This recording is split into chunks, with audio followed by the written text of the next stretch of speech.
Target acquired. Eagle 1, first strike. You have permission to engage the target.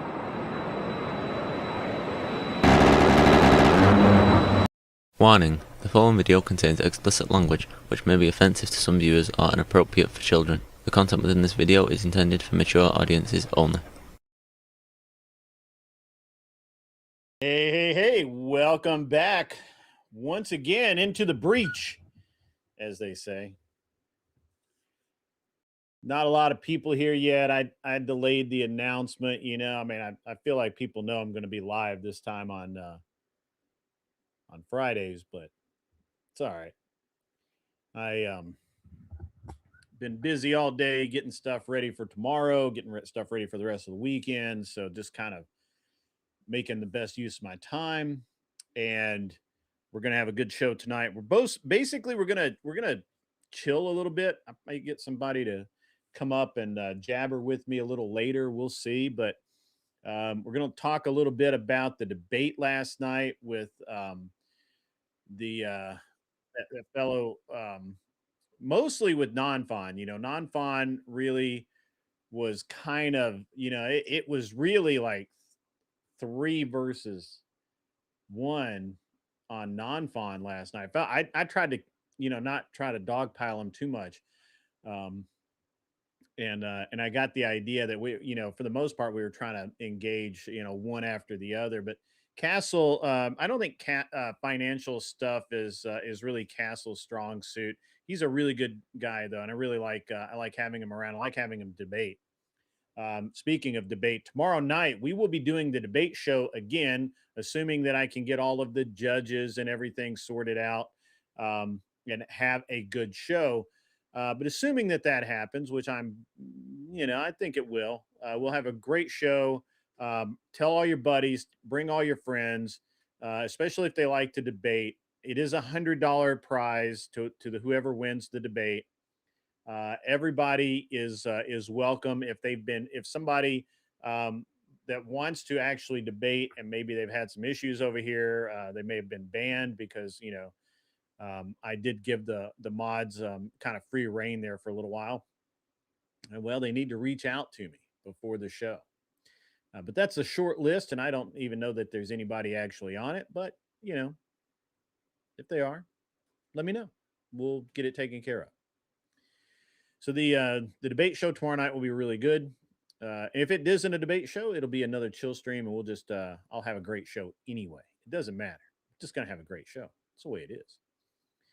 And we're going to talk again. We're going to talk a little bit about the debate from last night over on Admiral Gibbs's.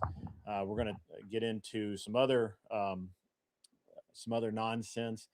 Probably talk a little bit about my show Gun Prattle. We're going to maybe hype that up a little bit more. It's going to be a good show tonight, and we'll be getting everybody in here as time goes on. And if somebody wants to come up, just reach out to me. I'm going to go ahead and put the link over in the mod chat on the Discord. And it seems odd to me, but we have had people who just simply cannot understand how to go about getting the link. And the way that you do that, it's really simple. You go to the waiting room on my Discord, and I can drop the Discord link at any time. And go to Discord. You go to the waiting room. It's labeled waiting room. And you ask a mod for the link. And if the mod knows you, they'll give you the link. If they don't know you, they may vet you. They may ask you a few questions. They may, whatever. And then if they decide, hey, you're okay, or maybe they've seen you around or whatever, then you can have the link and come on up. And of course, for the debate show tomorrow night, it will be the case that we'll need to have you cammed up. So that'll be important. Been surfing around the internet the past couple of days. Been busy, just busy. And one of the things I do is a lot of times I'll be working in my garage, and I'll have various streams on throughout the day, either in my garage or I'll be in my in the truck somewhere or whatever. Just yeah, I stay busy. It's what it is. It's how it works. And I got to be honest with you, and it may just be me. The content, the content on a bunch of channels is just getting kind of stale. It's the same thing. It's the same people. It's the same ridiculous opinions. It's the same topics. I don't know what to do about that. It's boring as fuck. I digress. At any rate, so last night we're over at Admiral Gibbs's. We debated, and it was my man Tyler, average debate enjoyer, along with Stream Rift, and then we had on and myself, and then as opposition we had Castle, who's been on this show before, and then we had Non-Fon, who's also been on the show before, and I've debated him before as well. And there's a few things about the debate that just drove me kind of nuts, to be honest with you. It really was annoying, and I'm going to get into that here in just a minute.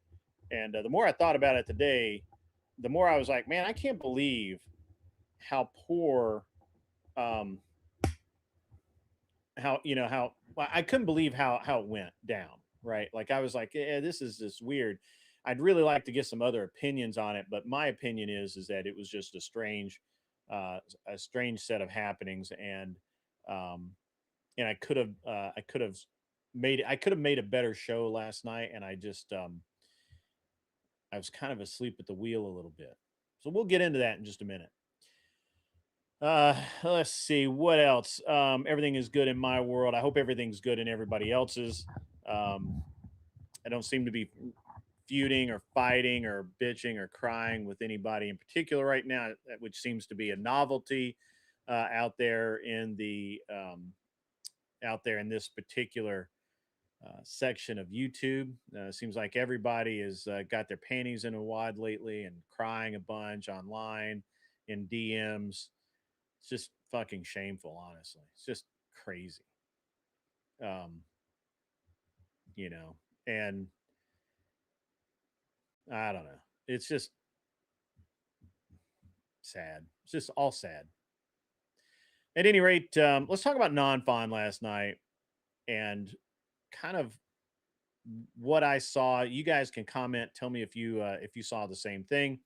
But basically, what I was as I was watching it last night and I was thinking it through, Non-Fon was really purposeful. It seems like, I could be wrong, but it seemed like he was very purposeful in he wanted to speak in theory and economic kind of a mist, right? The economic fog, for lack of a better word, right? He didn't want to engage in the actual reality that we were dealing with. You saw a lot of forehead grabbing, yes, because that's what he was doing.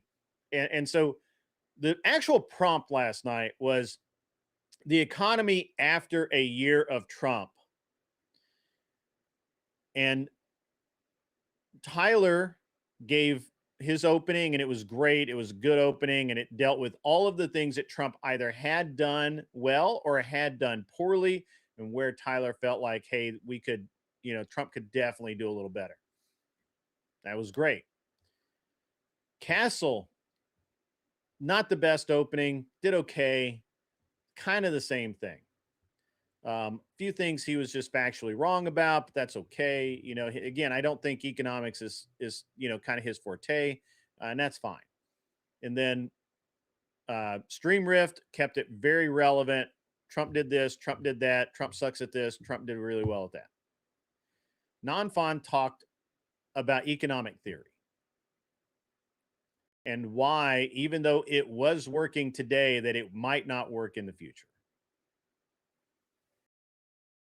And every time that anyone tried to pull him back from that, he would not let that go. So on the other side of that, you have, and then of course I gave my opening, and my opening was to call Nanfan out for all of his predictive behavior and how wrong he had gotten it. And he never addressed any of that in the actual debate, which I get. Well, maybe he did a little bit, but not enough to count. And this is a very clever technique that Nanfan used. And look, I'm not saying the guy was stupid to do this. I think it's really clever, and it really worked. And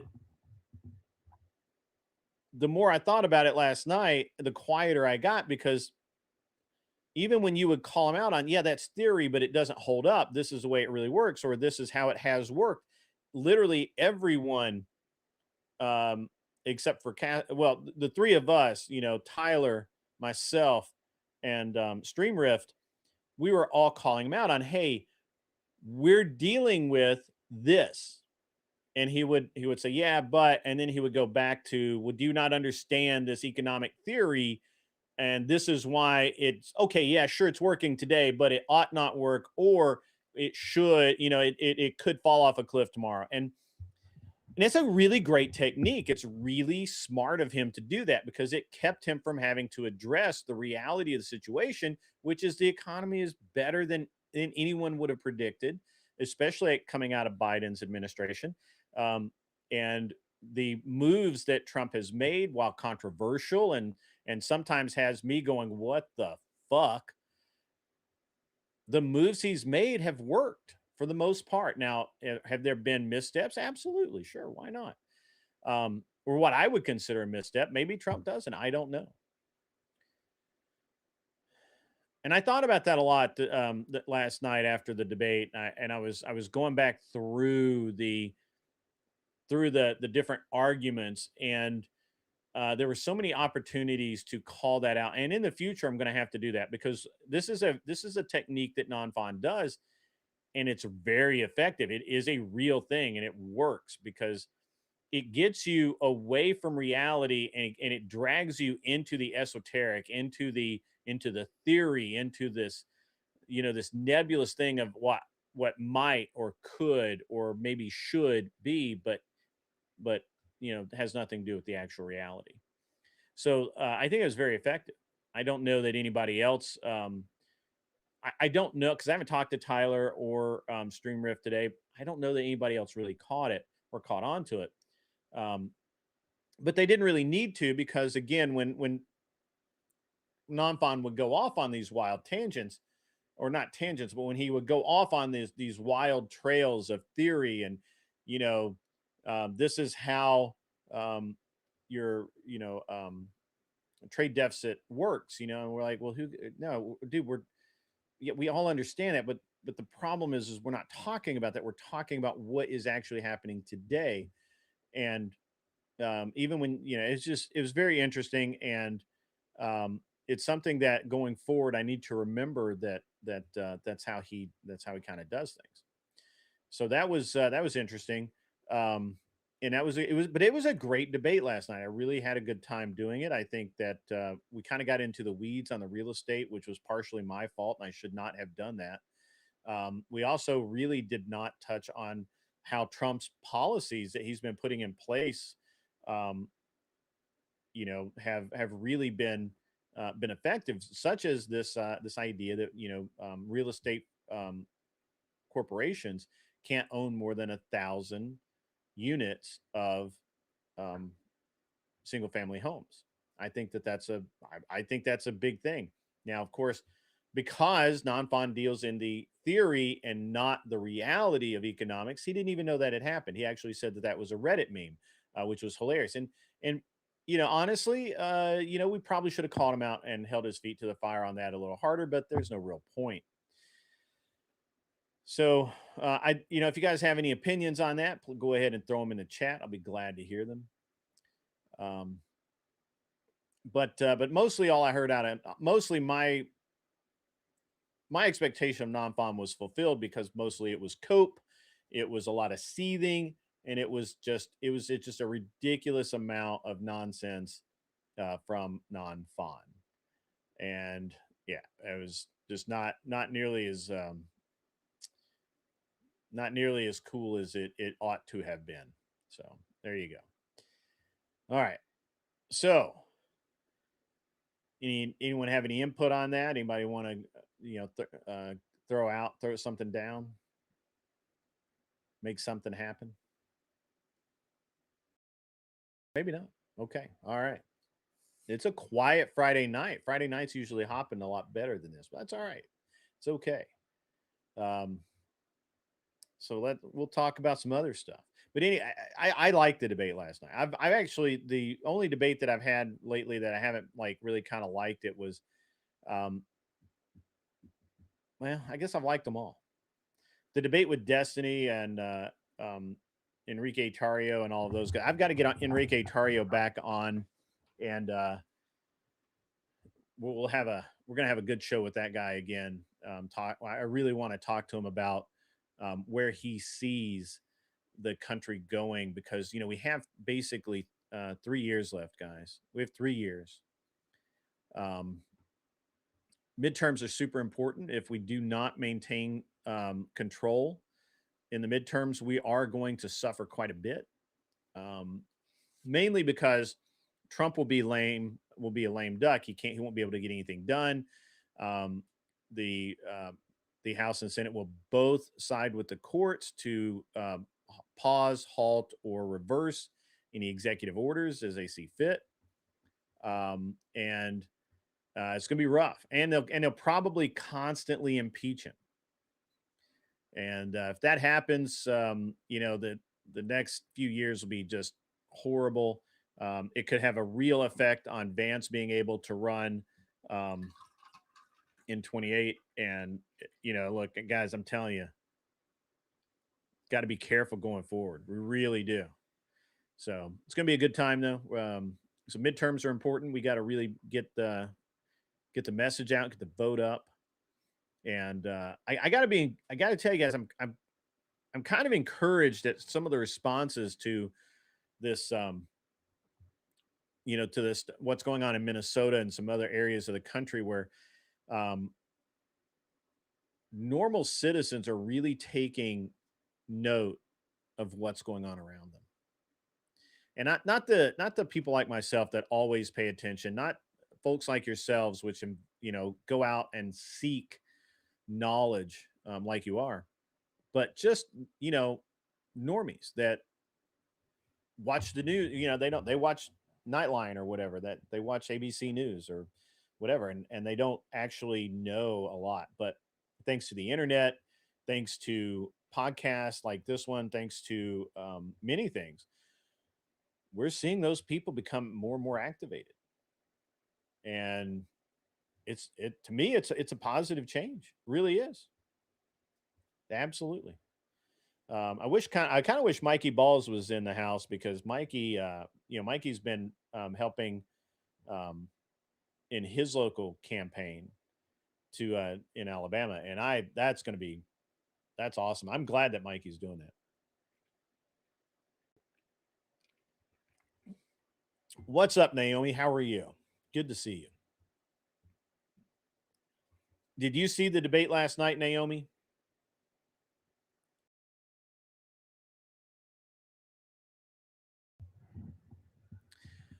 '13 is, yeah, yeah, Mikey Ball.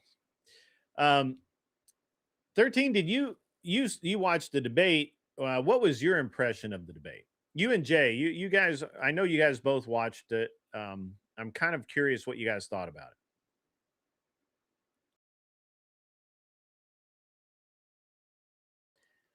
How am I? I am great. I'm actually really good. I've been really I'm tired because I've just been busy. But busy, I like being busy, so busy is fine. Um, I've been I got a lot going on. I really do.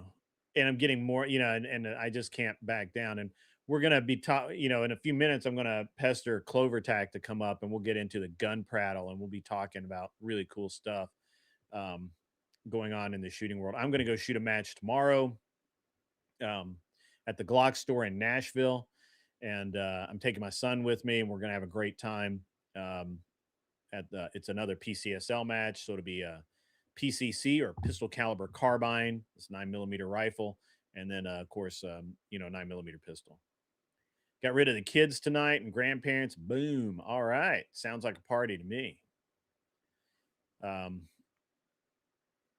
So I've got the the debate last night I thought was really good, and actually all of my debates lately have been really good. I really needed the debate last night, honestly.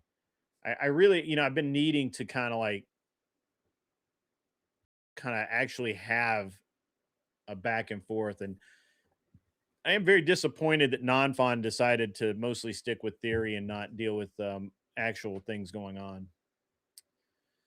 Jay Eakin says his personal issue is being Canadian. I feel that I don't have the right to comment. Plus, I'm not a debater whatsoever. No, you're totally fine, buddy. You're totally fine. Yeah, gun prattle. We'll do some gun prattle here lately, or a little bit later. I've got a lot of work going into gun prattle right now. You guys have no idea how much I've been working lately behind the scenes, off screen, and hopefully it's going to pay off. Hopefully it's going to pay off. We had the interview the other night with Keita Bussey, who that was really an excellent interview. I thought she did exceptionally well. I'm in the middle of editing that, so it looks cool and does a lot of good stuff. You like the Miami Vice gun lighting? That actually says, but did you die? But the camera won't focus on it because it's too far behind me. So it is what it is. But yeah, I actually need to redo my lighting. I've got to figure it out. I will figure it out. I've been working on my airplane during the day just to kind of relax. We're going to do some gun prattling here shortly, because it is a chill stream and I want to chill, and we'll do the debate show tomorrow night. The debate show is going to just be lit. I know. Hopefully tell all your friends about the debate show, because it will be really good. Plus you can win $100. But did I get scope eye? No, I did not. I do not. So, and yeah, it's going to be really good. I got my drone yesterday. The drone, Clover Tech, give me like 5 or 10 minutes, man. Or I'll call you I'll just say, hey man, come on up, Clover Tech. I got my drone in yesterday, and literally the drone technology so I have a drone. I have actually a really nice drone, but it's nothing compared to this new one. Like, it is absolutely insane how good the new one is. And I can't get over it. Like, I was testing it in my sunroom, and we're literally like walking around, or I was walking around, and the drone followed me. And when I walked towards it and it was against a wall, it just sat there and it didn't go back into the wall, and it didn't, I was able to get really close to it, and then I moved away. It was just really, really impressive, the technology. And so I've got, I don't think I'm going to be able to use the drone tomorrow at the Glock store, because it is an indoor range, but we'll have some good times with that. Yeah. So yeah, it's going to be such a game changer for content. And I think in 2 weeks or 3 weeks, I shoot the first outdoor match of the year. Assuming the weather is good Monday, I may not do my normal daytime show. I may be on the outdoor range most of Monday. And be doing some filming for gun prattle as well. And it's just too legit. Like, guys, I can't rave enough about this thing. It is insane how good it is. But yeah, that's gonna be cool. Uh, I think a week or so ago, somebody was talking to me about the Word Wars debate show, and I had said that, you know, I had heard a rumor that that they were going to they were looking for debaters, and that they were going to ask me, and that may or may not be true. I don't know, but the more I think about it, I don't know that that's the case. I don't. I certainly will go do it if they do ask, but I kind of wonder if somebody was gaslighting me a little bit, gassing me up. But we'll see. We'll figure it out. Let's see what else is new out there. Yours will be here Sunday. Awesome, dude. Um, yeah, the Neo 2. I mean, I didn't realize I bought like the coolest one, but I bought the damn coolest one for sure. Um, so, but is anybody but me just kind of over all of the over all the drama nonsense and all the bullshit? Is it just me? Like I get up, you know, I get up in the morning and I'll go on a couple of shows if they're on, and I happen to be able to do stuff. Today I was in my garage working. I wasn't able to really get on, but um the I just can't. I just can't anymore, man. Like it's just nuts. Like, and the amount of hate that Andrew and Rachel get is insane. Of course, you know, I have them on X, and I was on X the other day, and I know not to go to X. I know to just leave it alone. But damn, it was some nasty stuff, man. Like I'm surprised that people don't have their accounts banned over this shit. Like it's crazy. Drama is gay, Naomi. Not drama is gay. You'd be rather be working in your groupings, smelling that brass smell. Yeah. I I don't know if I got any pictures of the other. I had a great range session the other day. I it man, I had I don't know if I took any pictures. Let me see if I took some pictures.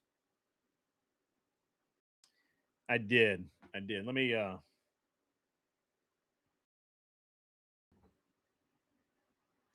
over. I'll share some of the stuff. Do I? Oh, yeah, they are unpleasant people. 13, 13. How are you doing, my man? It's good to see you back on. It's been a minute. You used to be here every show, and then you were gone for a while, man. I was concerned, and the you know, but glad to see you back, and it's pretty good. Seen past drama a lot more than most of the newbies. It gets old quick. Yeah, dude, it's just so bad. And um, I think Andrew and Rachel are great people. From what I can see, I have zero hate for anyone. They're wonderful people. They're just really great. And the amount of hate they get online, man, is just crazy. It's just crazy, man. Like it's sick. Honestly, it is just insanely crazy how sick everybody is on this. So, um, yeah, it's nuts. Very insane. Very, very insane. So I don't know if hmm.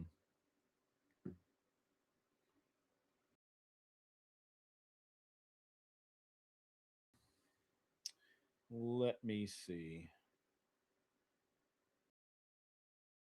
How do I do this? Mm-mm-mm.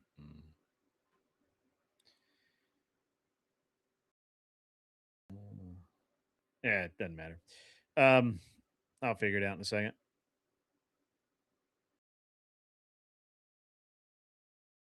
And then I can post them. I can post these pictures up. I don't I really don't understand. I really do not actually understand any of the nonsense that's going on in the uh in this space with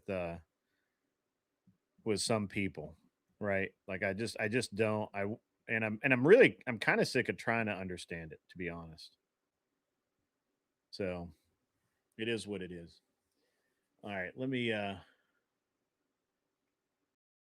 see.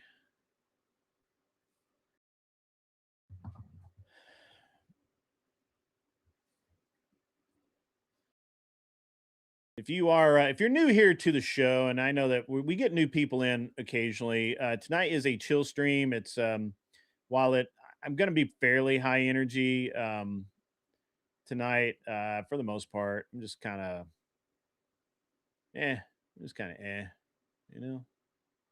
It's all good. So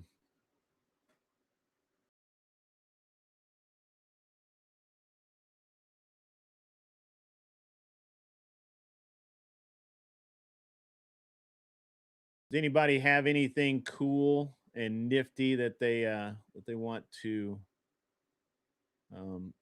talk about while we're here?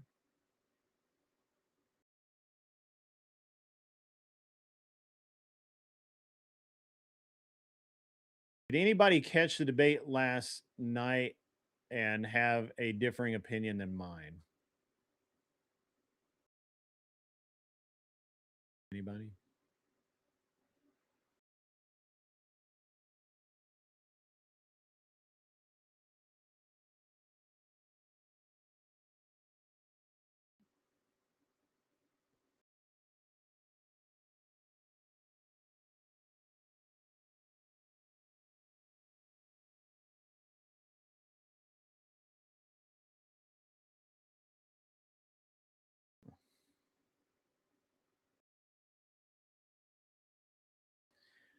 Favorite caliber? I do a lot of 9mm, man. Oh man, yeah, we were absolutely just like seriously jacked the other day. It was really bad. All right, let me share my screen here.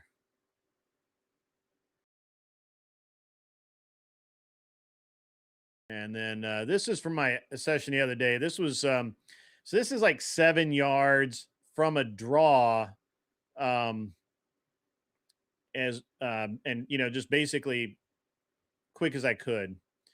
So that's that and I load 6 rounds. So there's five there. I think one of them went high there. So I don't I'll have to remember where that one went, but um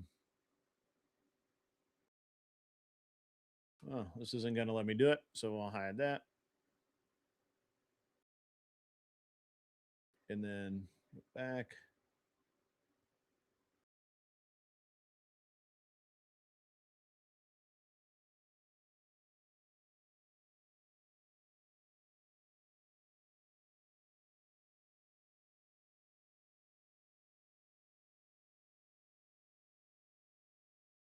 Another one. Again, same thing. This is from a draw. Um, oh, awesome, man. Very cool. Um, but this is all six. Again, this is just draw and shoot as pretty much as fast as I could. Um, so that's another one. So we'll do this.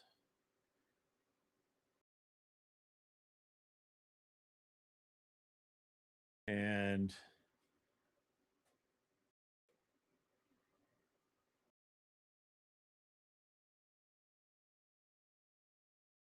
Here's the firearm in question.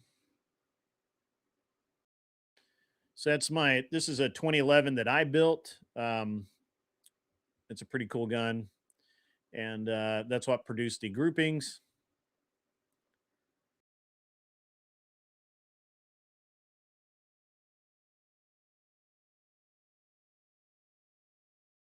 This is the first group this is actually the first group I shot cold out of the holster.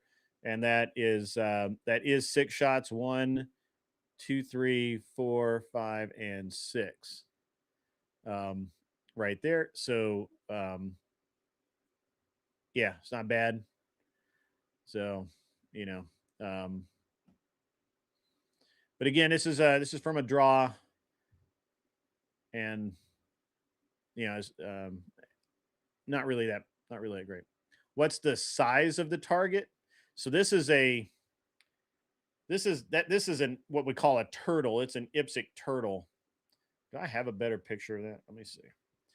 I mean, it's the size of a man's chest. I don't have a. I mean, I guess this is the best picture I have of it.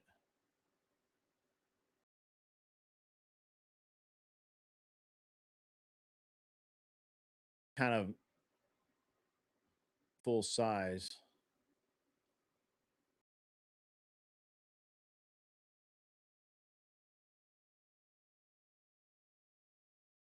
And the reason I do this kind of stuff is because I'll shoot a match tomorrow, and that match will be very small, much smaller targets, much further away. So this is at 7 yards.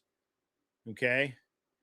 And this is, you can kind of get an idea. The target is, it's a man's chest. And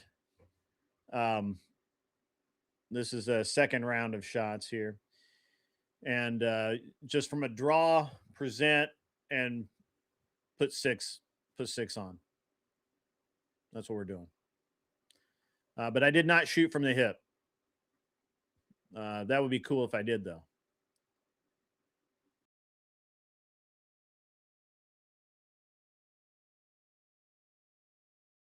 Yeah, go buy some merch, man. The merch is cool. The hat's cool.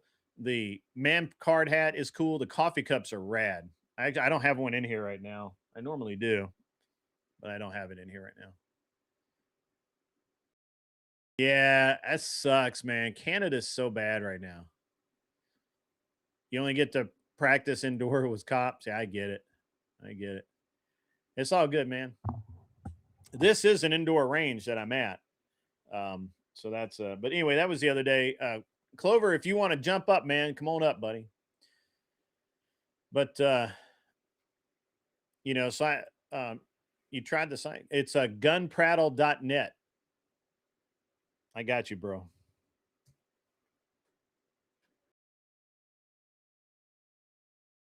I got you, my man.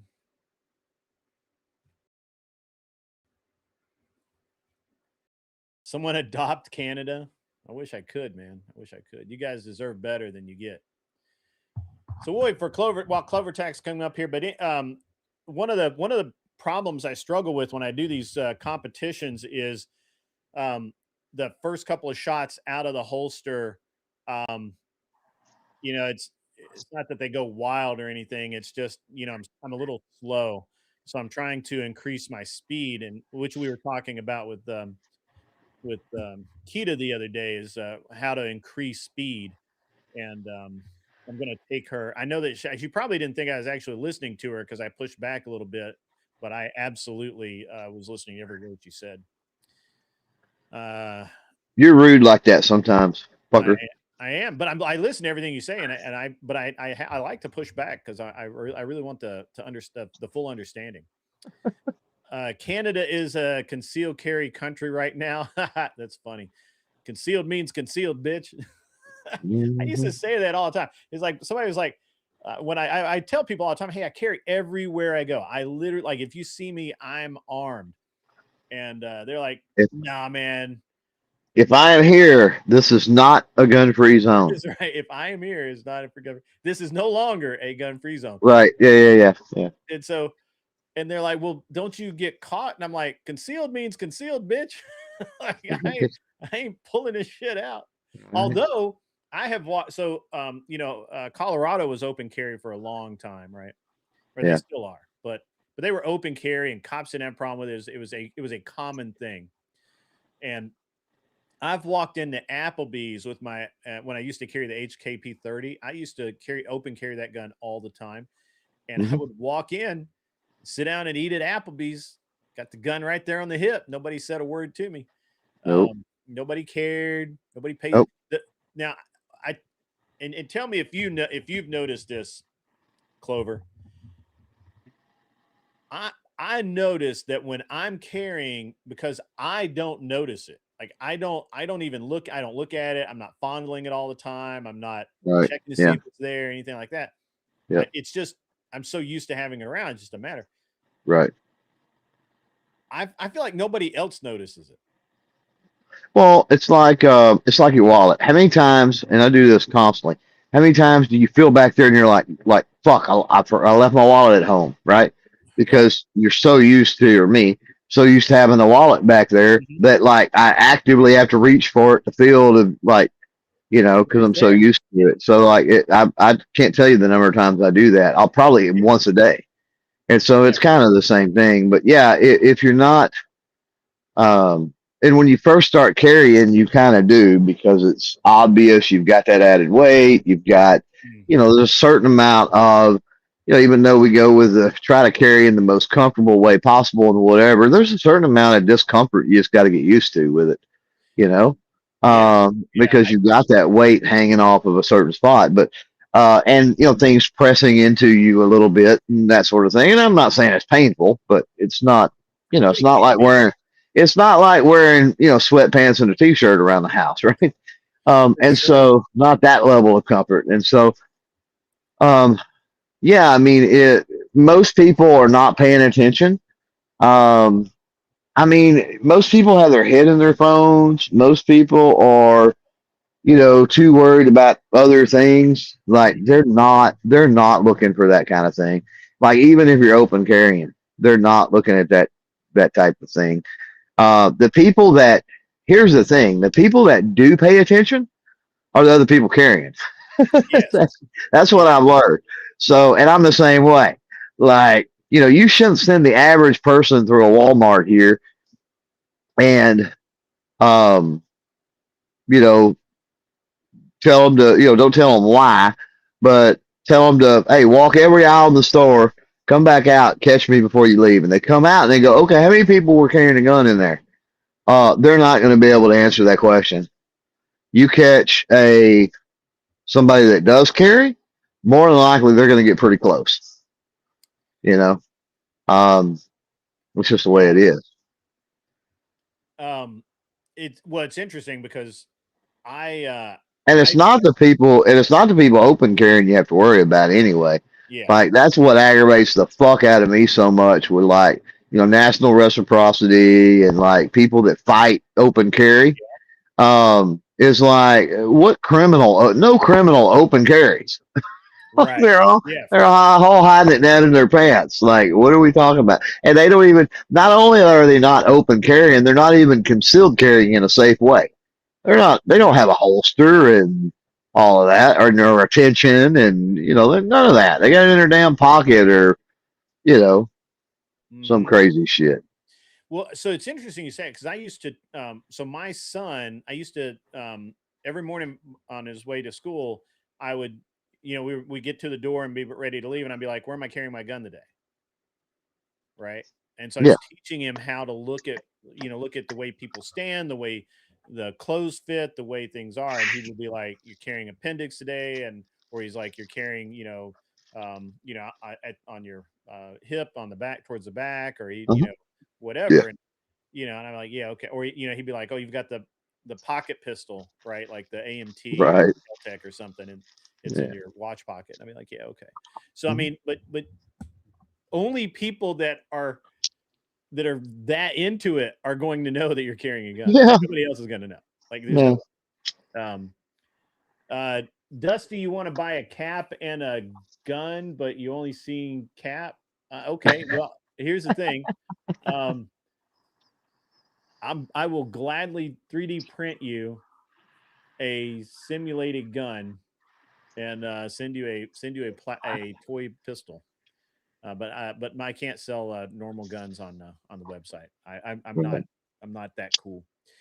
But uh, and I mean, I was in the gun store one day, and there was this guy there, and he was like, and he was asking about concealed carry. He's like, "What do you Mhm. do? How do you conceal carry?" And I'm like, "Well, I actually have two guns on me right now. I have the Keltec 9 millimeter in my thigh pocket, right? You know, the one that's down by my Right. knee, because I wear the Black Hawk pants a lot. Yeah, I don't know if I wore them when I was in Vegas. So I wear them a lot, and Yeah. they actually have like a elastic I in. wasn't paying attention to fucking pants anyway, Grid. I'm not Yeah, gay and like that. I was like, it's a stupid question because nobody would pay attention. But Yeah. the Blackhawk pants and some others have elastic in the pockets to hold magazines so they don't bounce around and beat the Yeah. shit out of your leg. Right. Yeah. And that makes a very convenient little impromptu holster for a small firearm, and it's very, very convenient. Right. And the and then I was carrying appendix, and I think I was probably carrying um at that time I was probably carrying the CZ, the P10C, Yeah. um, and in an appendix carry with the sidecar mag, and I was wearing a polo and the just a regular pants, Mhm. and I had the flashlight and the knives and all that kind of stuff, and actually that was one of the things that we told him. We're like, look, if you see somebody in tactical pants, or cargo pants, and they have a flashlight and a pocket knife, with the pocket clip on it. Uh-huh. It's a better than average chance they have a firearm. You can tell. And I was joking about not recognizing your pants, but I wasn't. I would. Right. But I mean, if I really was to look at somebody, if I'm out in the wild, Hmm. yeah, you can tell a lot from somebody's pants. If you understand optimal pants for carry. Yeah. And yeah, I would agree that I can often identify whether or not somebody's carrying simply by their pants. Not all the time. If they're wearing jeans or Right. something, who knows? And the way their shirt fits them. But there's a certain genre or category of pants that if they're wearing those pants, they're carrying. Right. And so I had so we were and so I pulled out the P10C after telling the gun store employees not to shoot me. And he's like, I never would have thought you had that. Uh-huh. He's like, you're just a normal looking dude in a polo, Mm-hmm. and I never would have thought you had that. Yeah, He you'd was, be surprised. a lot of people think that when you're carrying concealed, Well, it's a small gun, and I pull out like a pretty good with sized firearm. you know, I'm just I'm wondering if there's stats. I'm wondering how many, because it's hard to say who's carrying, right? For sure, especially in yeah, constitutional carry states. But how many LTC in the state of Texas? It's got to be hundreds of thousands, hmm. Yeah, there used to be easily. here. Easily. Let's see if there's any number.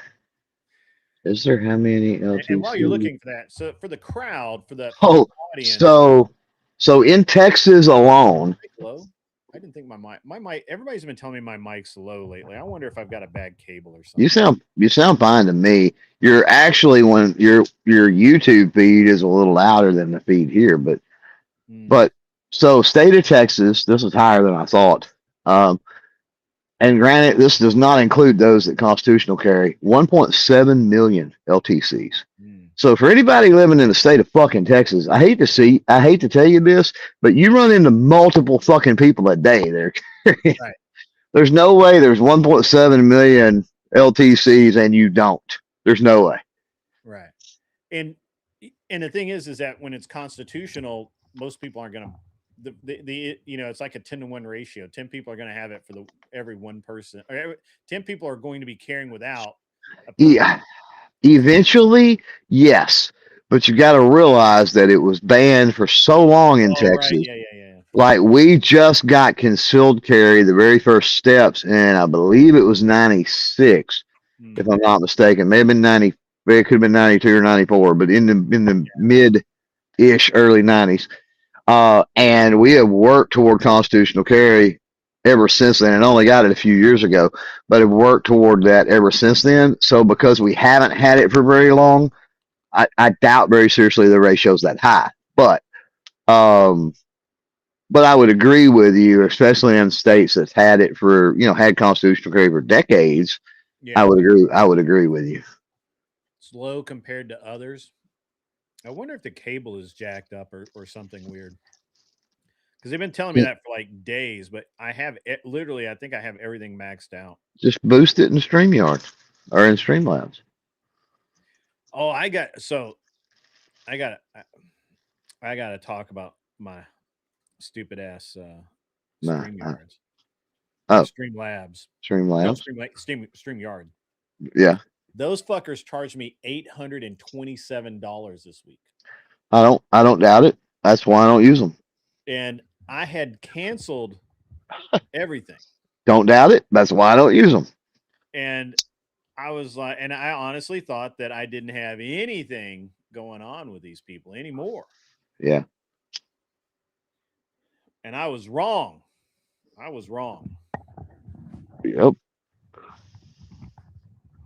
Yep.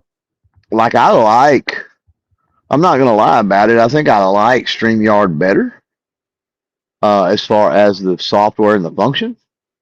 But as far as a company, and as far as the cost, and as far as just everything else, yeah, screw that. Screw them. Like, I'm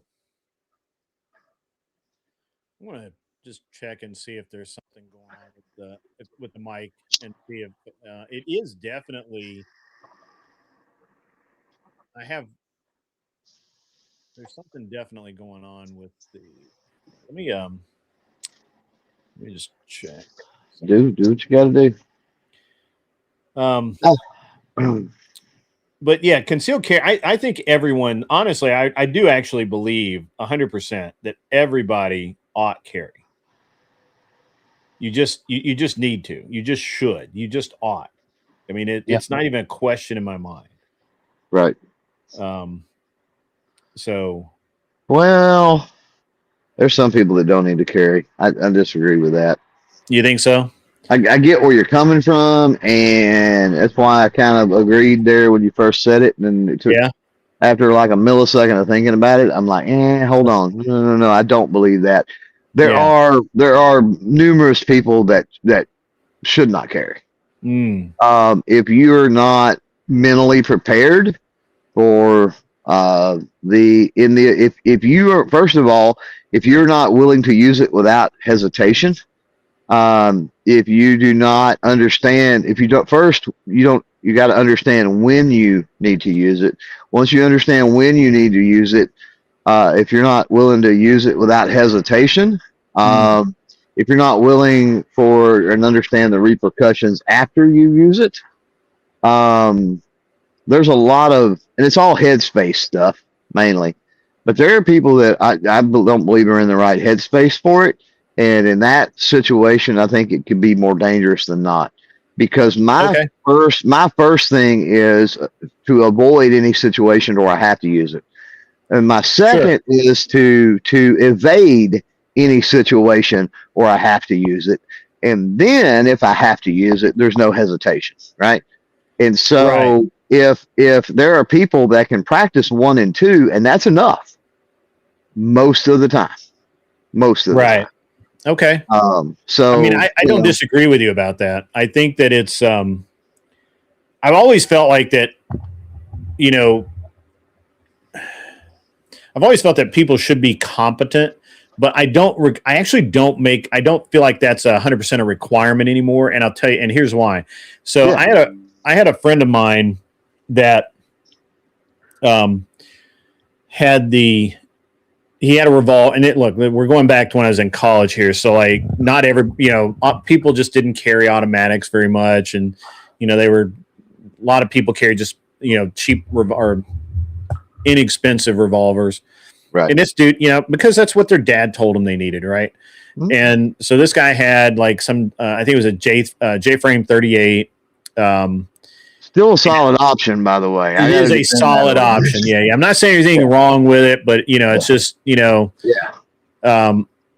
carried a J-frame 38, and he had never been robbed or anything. And at the time, my city was shall issue. Uh-huh. Or pardon me, was not shall issue it. To get a concealed carry permit, you had to have a reason, basically, and it had to be something like you carried money, large amounts of money after dark, you made deposits at night, or you owned a business where you were often alone in the business, or something like that. That's May issue. Yeah, May issue. Thank you. And it had to go through the police chief or the sheriff. I believe it was the chief of police in town. And usually it's the most immediate law enforcement. Yeah. And so whatever, chief, sheriff. Yeah. And so for years, sorry. Yeah, I was just saying the most immediate authority, law enforcement authority or whatever, I guess. Yeah. Yeah. So for years, this guy carries this, and I say years, he got it, I think, when he was 21 and he was like 25. So 3 or 4 years, he carries a gun, no problem. He starts dating this girl. She hates the gun. She thinks it's crazy that he has it. So he started leaving it in the glove compartment. And instead of leaving the girl, huh? Yeah, instead of leaving the girl, he gives up the gun, and now he's still doing all the things that he had a concealed carry permit for, and in not a necessarily good part of the Nashville area. Right. And so one night he's making a deposit, gets basically he just gets killed. Just long story short, guy dies. And I don't know that there's been anything that's pissed me off as much. Yeah. As that. Well, is knowing that he had that, and for years he was fine. And I'm not saying that this guy, I don't even know that it would have made a difference. He didn't really practice. He didn't practice his draw. He didn't take classes. He wasn't on the range. He would, the only time I ever saw him shoot it was 2 or 3 times a year. We would go to the quarry. People around here, we have quarries around here, and we'd go to the quarry and we'd shoot rats and cans and TVs and whatever, we were kids. And that was when he would go shoot the gun. And I never saw him shoot it other than that. I never heard about him going to the range or out to Uncle wherever or where, none of that. So the reality is more than likely he probably would have died anyway. But we won't know that because he for 100% was going to die without the gun. Well, the thing is you're talking about, and this is what a lot of anti-gunners overlook, is as being on the other side, on the defensive end, you're already behind the 8 ball and at a disadvantage. So I agree with you in the sense of, yes, he could have died, still died.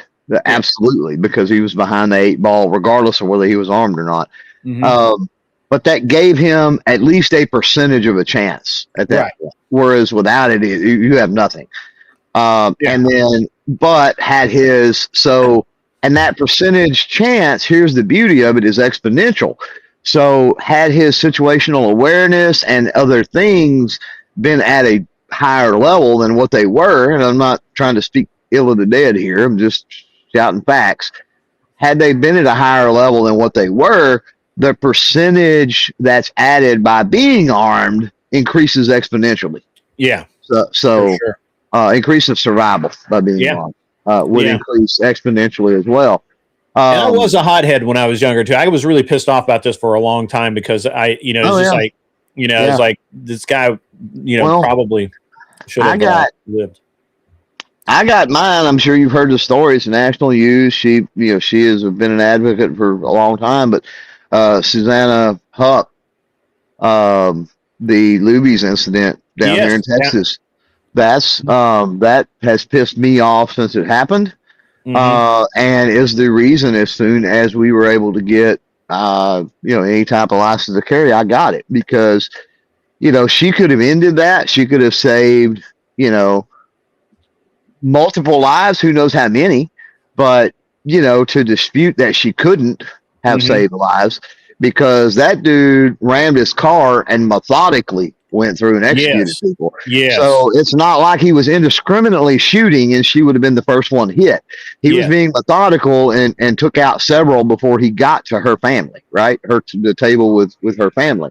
Yeah. So had hers not been locked in the fucking car, because she followed the law. yeah, there's exactly. There's no doubt she would have saved lives, right? Yeah. And then that's the conundrum that you get into when you start talking with anti-gunners. And that guy killed a lot of people too. He killed over 20, right? He's like 20, 21, 22, something like that. That's a good question. It was for sure double digits. Yeah, it was over 20. Had to have been over 20. Had to have been. I don't remember. It's been too long ago. So, let's say between 20 and 30. I can pretty comfortably say that. Yeah. And that's killed. I don't even know about injured. Like, I don't know if there was any that ended up surviving it or not. Because it was execution style. Right. He literally just drove into the front of the restaurant, right? Yeah. And he got out of the vehicle and he just started shooting people. Literally started executing people. Yeah.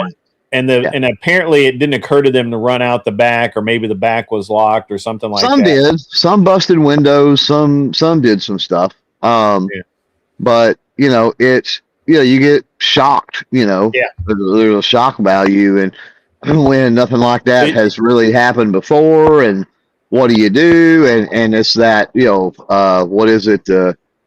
There's fight, flight, and freeze, right? Yes. And so, yeah, absolutely. That's exactly that's 100%. Their brains went to freeze, unfortunately. Yeah, Bandit. We are talking about the Luby's incident in Killeen, Texas. Right. And I've been to Killeen, Texas, by the way.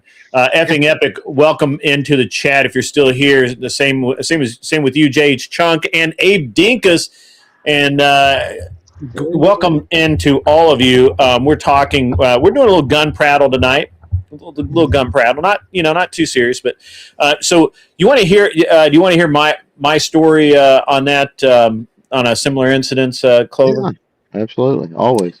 So, years ago, I had to go up in the mountains of Colorado to pick up a race car.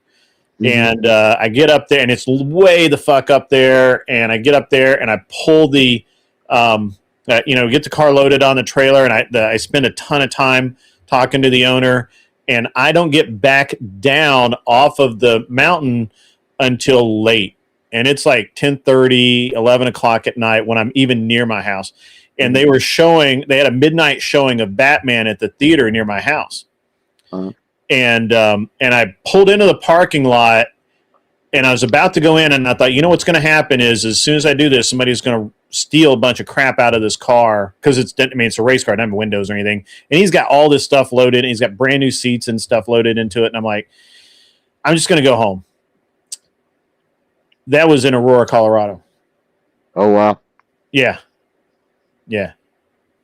I literally was about to walk into the theater and buy a ticket for Batman. Wow. Yeah. I was sitting in the parking lot. And the next morning I get up and, of course, everything, it's the world's gone just absolutely insane. And, I've got and I was at that point in time, I was carrying a Beretta PX4 Storm in 45. So, there are certain places that you're restricted to carry that I don't have a problem with, right? Yeah. Like I get the thinking behind it. With the college carry, campus carry, whatever it is here, like I understand, especially the science departments and the medical departments and some of those, like, okay, I get it, right? You've got electromagnets at play. You got a lot of weird shit. And it's like, might not be the best idea in a situation like that, right? The courtroom, courthouse, like, okay, but you got I metal used to carry in the courthouse all the time before they put the metal detectors up. Yeah, you've got metal detectors. You've got, at least here and most of the ones I've been in, you got sufficient security, not necessarily outside, but at least inside.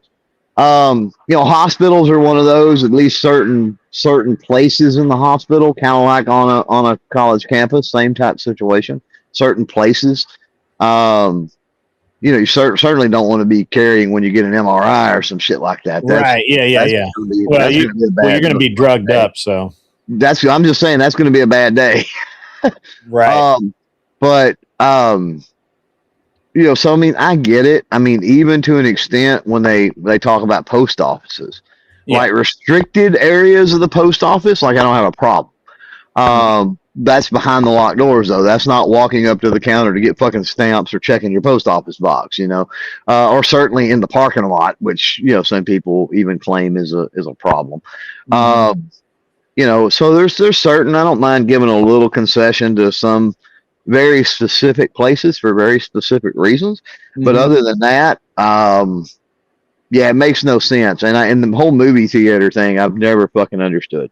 Because I always it's not only are the odds of somebody, as we previously discussed, not only is the odds of somebody seeing that super, super fucking slim, but it's going to be fucking dark and the lights are going to be off. On top of that, like, come on, like, what's the problem here, But that's also going to be a private business, and what people have to realize too is when you make your decisions of when and where you carry, realize that private businesses seldom come with first time for that particular place, seldom come with any kind of negative drawbacks.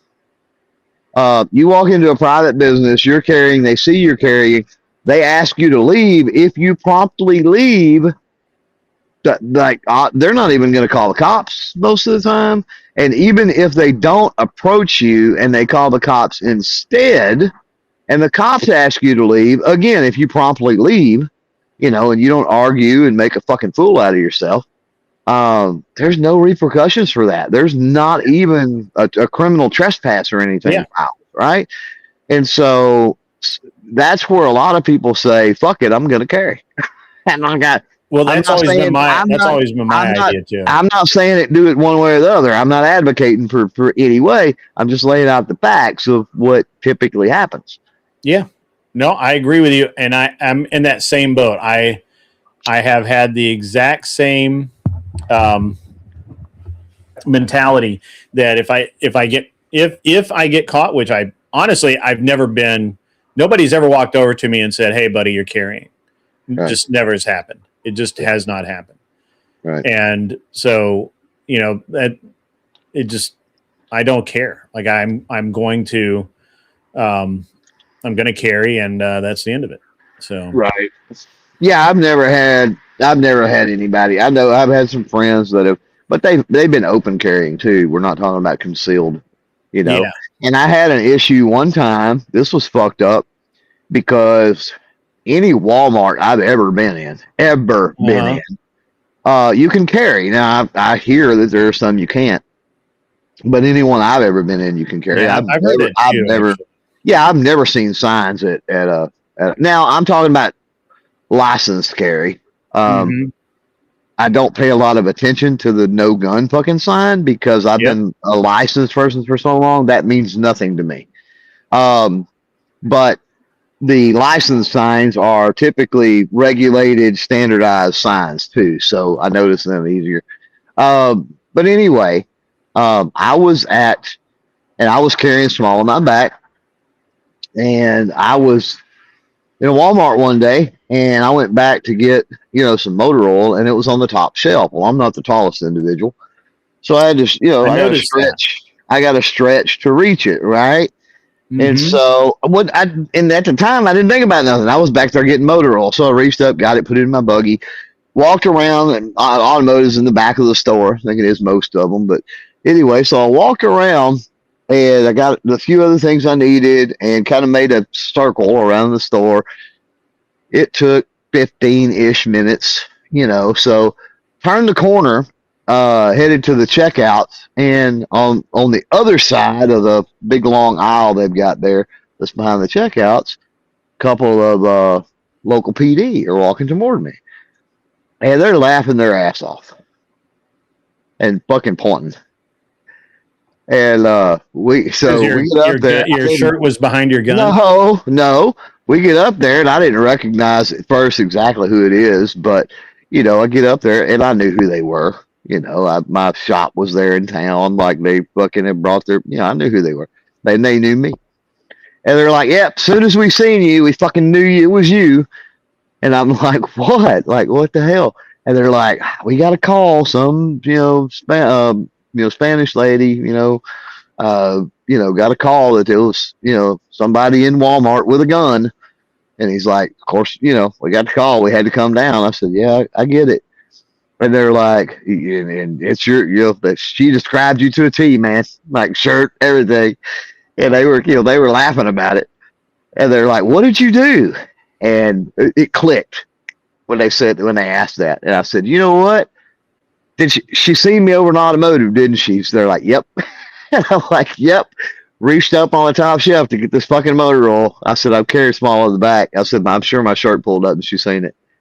And they're like, well, that's fucking unlucky because she was walking by right at the exact moment. And I'm like, shit happens. So they're like, yeah, all right, man, be good. Yeah. We're going to get out of here. Be good. That was the extent of the, of the thing. But, that's what's fucked up is like you could carry in there. There's no signage that you can't carry in there, whatever. And some fucking bitch still decides to call. Well, obviously one of my favorite places to buy guns is at Home Depot, right? In the parking lot. And, right. Yeah. and reloading supplies and anything else. Yeah. Anything else. I mean, it's Home Depot, man. Right. Everybody knows where. The thing is that everybody knows where Home Depot is.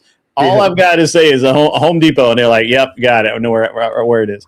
And but at this one time, and it was in Colorado, and I was actually trading a shotgun, an 870, for pardon me. It might have been 1100. It was a shotgun for a Glock 22, a 40 caliber Glock, and I just decided that I didn't want 40s anymore. It was 9mm and 45, and that's it. Like I don't want anything, Like I was decluttering my life a little bit, I guess, and so and 45 gap, of course, but And me and the dude are sitting there, and I'm looking at his gun, and he's looking at my gun, and we're feeling pretty good about this. And I think there's like $100 difference between, the shotgun that he had and my Glock, right? I think my Glock was worth like $500 at the time, and that shotgun was only worth about $350, maybe $400. Right. And so it was about, we were kind of going back, well, he wanted to give me 50, and I'm like, man, I can't do that. I mean, I like you, but you're not my brother or anything. And, and so, so we're hemming and hawing around, and we're, part of the deal was I had a holster and some other stuff, old Blade Tech holster was going to go with it, stuff like that. And I just happened to look up, and I see this cruiser just rolling up on us kind of slow, and I'm like, I know what's about to happen here. Right. 100%. And, cop, pulls up, rolls his window down. You guys okay? And I'm like, yeah, we're just buying guns. And he's like, all right, we had a call, had to come out here. And right. I'm like, yeah, well, we're good.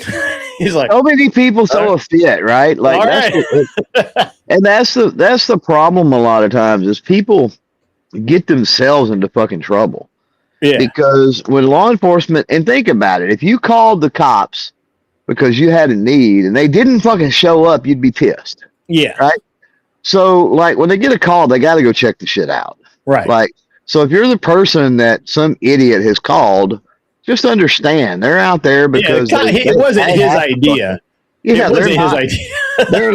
they're not just stalking you, trying to fuck you over. Yeah, like, no, come out and check it out. And he could have given. Make it easy on them. He gave zero shit.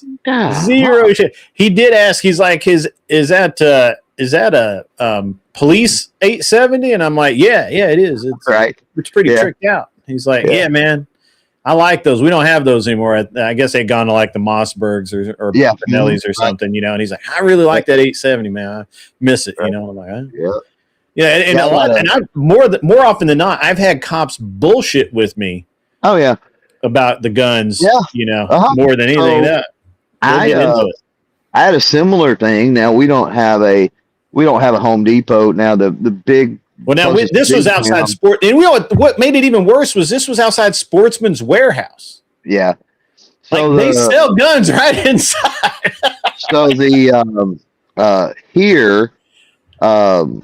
here everybody basically is at the very end of the parking lot at Tractor Supply. Here is where most people go. All right. Now, do they sell guns at that Tractor Supply? Because they do here.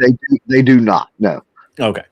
But that's typically where, and that's like a strip mall thing. It's not just the Tractor Supply there. There's a bunch of other businesses and whatever, but that's usually where folks go because Walmart gets a little antsy, and we don't we don't have a Home Depot. Now in the big town, they've got a Home Depot, and like anytime I meet somebody, they want to meet at that Home Depot, and that's where I go in the big town. Hardware store.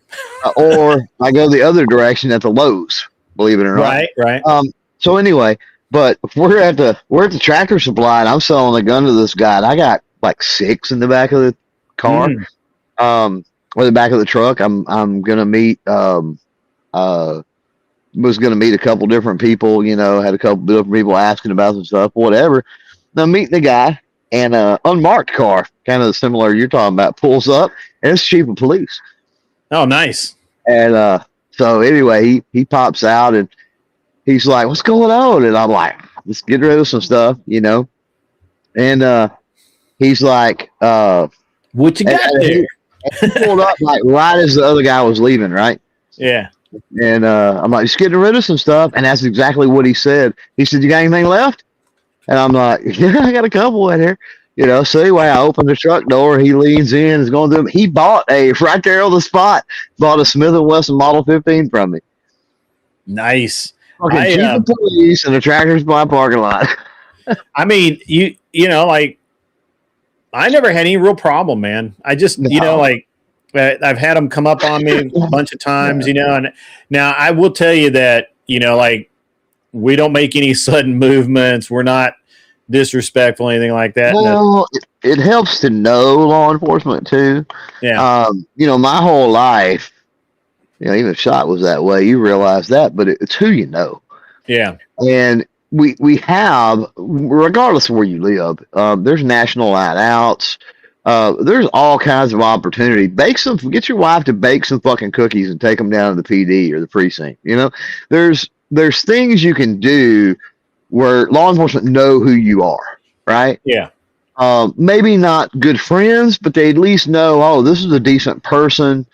You know, and if they roll up for whatever reason, you're immediately not on the suspected, you know, assailants list or whatever. Give me that slight benefit of the doubt. Yeah, right, exactly. Yeah. But you know, nowadays, folks don't even know their fucking neighbors, let alone the the local police officers and shit. So we got to get back to in this world, and I hate to use the whole Mayberry RFD thing, but we got to get back in this world to people knowing their neighbors and knowing the people and not being friends, but at least knowing enough about them to know they're decent human beings. And, you know, you don't have to worry about that particular person.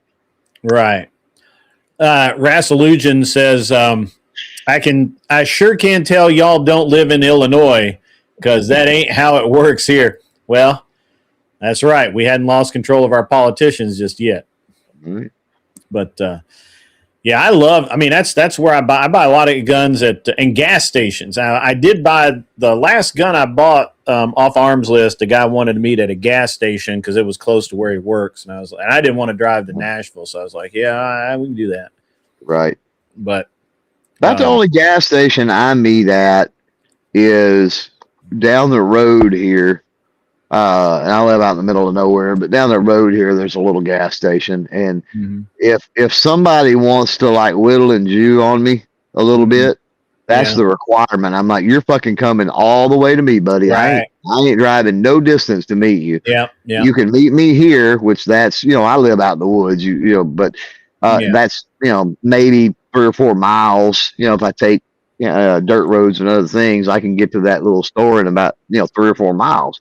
Yeah. And like, you're going to drive 20 and I'm going to drive 3 or 4. I ain't driving 15 to fucking meet you because you want $20 off or whatever. Like you're the one in the extra gas and time, not me. Right. And so I'll meet there if they're willing to do that. But that's really the only gas station I meet at. Everything else is I drove halfway to Knoxville one time to buy a 1301 Beretta shotgun. I've drove a long way before to buy shit. And of course, I live in Texas, so that's everything's a long way. Yeah, no, this was next door to you comparatively, but I literally was, I called the guy up and I'm like, and he said, well, we'll meet at 10 o'clock in the morning or something like that. I'm like, all right, that's cool. And he's like, and I knew where he was talking about because I know I drive 40 quite a bit, and I knew the exact Chevron that he was talking about because I've stopped there before, and. And then we'll meet at exit whatever and meet at this Chevron. And I'm like, yep, know exactly where it is. And I forgot that where that was just over the line where you lose an hour. Ah, yeah, that's and I mean like barely, or like 10 miles, 30 miles over. Like it was like right. And so I called him up and I'm like, or he called me and he's like, hey, you on your way? And I'm like, I just left. And he's like, what time are you on? He said, what time do you got? And I'm like, I told him, and he's like, you're an hour behind. I'm like, oh, that's right. You're on the wrong side of the line.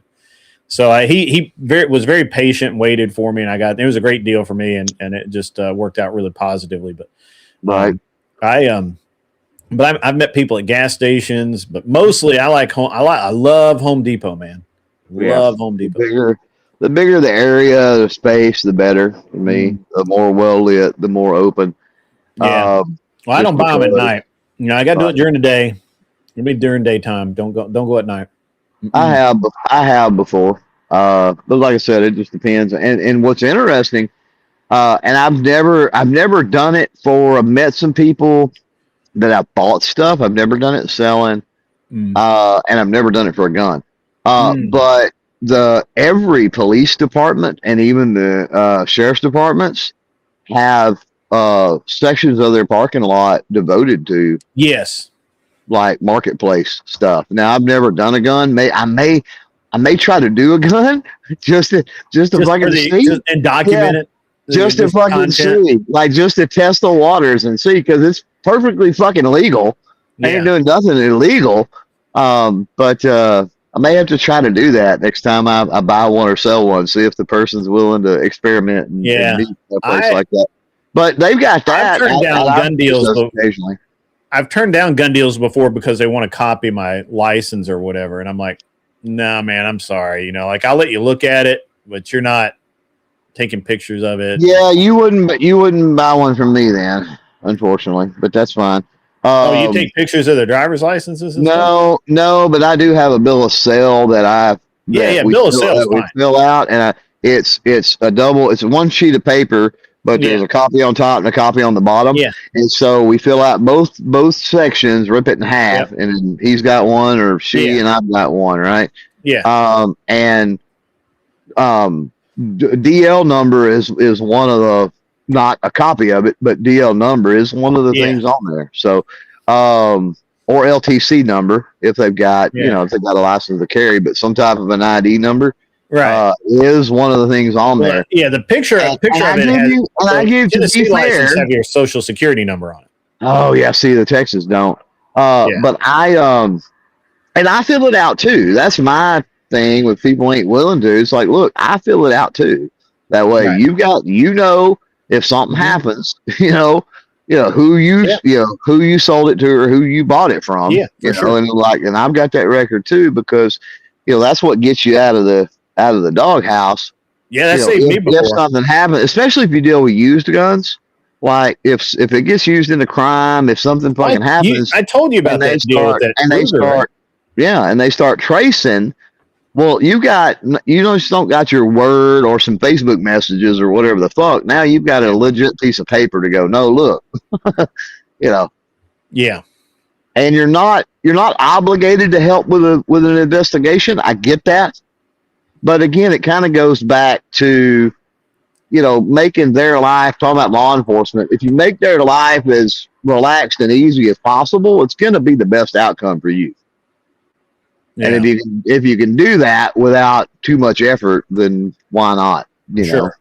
But, yeah, for sure. But the price, I always have the price on there and everything else. So I mean, it's good for, it's good for more records. Yeah, I don't mind the. When they say peek at a driver's license or whatever, I'm cool with that. If they want to do a bill of sale or whatever, that's fine. But when they want to take a picture of the driver, I get very skittish when people want to do stuff like taking pictures of driver's license. And yeah, especially if it's got your social on it. The Tennessee license has your social security number on it. Yeah, I can get that. Yeah.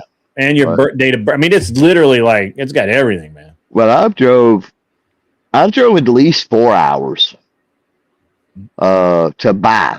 I've never drove that far to sell. Man, it would have to be a hell of an offer for me to do something like that. Yeah.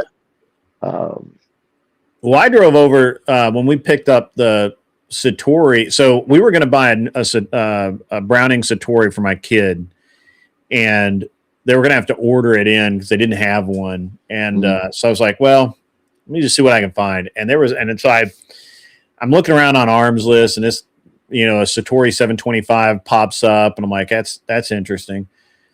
And then I start looking, and I call the guy, and the guy's like, hey, I've shot like 2 rounds of skeet with it, and like a couple of rounds of sporting clays. The gun just doesn't fit me. But he had already done like a bunch of the upgrades, like there's a problem with the trigger on the 725, and he had already put a new trigger in it, put new springs in it, he had done all of this like preemptives, and he had all the stock parts. He had a complete set of chokes, everything. I mean, this guy, it was laid out, and he knew what he had, and I mean, he knew that for me to go, I was going to go buy a stock gun off the shelf for like $2,500. And his was he had his priced at, I think, 2,000 or 20. Yeah, so I think it was 2,000, but it had all that other stuff with it. And so it wasn't even an argument, man. And we drove like 2.5 hours. Wow. Clean over to Cookeville to pick it up. And we were at the shotgun range. And unfortunately, by the time everybody got there, because that guy, he was running late and all that, by the time he got there, and we weren't able to shoot the gun more than a couple of times, but right. And the gun's been great. And, it was like, I didn't have to wait, and I got more for my money. Now, have you ever bought outside your state of residence before? I have kinda. Okay. Let me back up and say legally bought. I'm not asking you to rat on yourself. Obviously. Well, no. So I kind of have. So I had. So I bought a gun from a guy, but he needed to use it. So I let him keep it, and he went. So we were at a match, and I'm like, and he's like, hey, I'm selling my gun. I've got another one and all that. Well, I'm like, yeah, I'll buy it. And I bought it. And then during the match, his primary gun went down. Mm-hmm. And he comes over to me, and you could just tell he hated to even ask. And he's like, "Hey, man, is there any way that you would even consider loaning me my gun back?" All right. And I'm like, "Dude, I hadn't even shot it yet. Like, I haven't even like." And Right. I mean, you'll have the money and my gun and the gun, right? Like at this point, but I mean, guy's got a really good reputation. A lot of people knew him. Right. Yeah. And so he took the gun back to Utah with the arrangement. The arrangement is that he took the gun back to Utah, and I was driving I had to go from Tennessee to Georgia, which was damn near Florida, and then back through Utah, and then back to California. And I was driving, and I was going to be at least a week. And no kidding, I cruised into his range, and he had the gun. He literally had the gun, he had everything right there waiting for me, ready to go. So I don't know if that's considered, because it's on the fence. It's on the edge. I have bought, now I've teased the law a bit I've bought rifles. Yeah.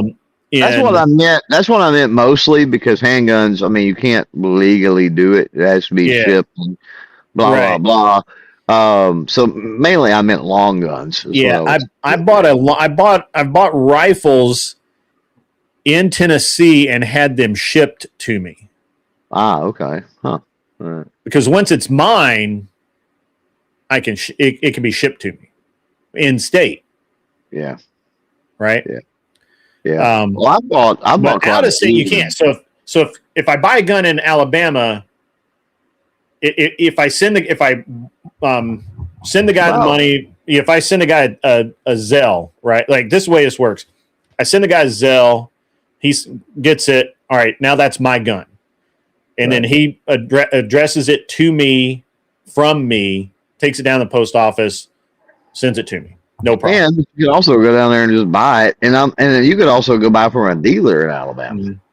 Yeah, you can buy a long gun from a bordering state. I can go down to Alabama and buy a long gun, no problem. I can buy it. Like I can go to Colorado. It's legal for me to go to Colorado. I mean, in Colorado, it's legal for a non-resident to buy a long gun. Right. Yeah. And there are other states that are like that, and and so, absolutely, you can.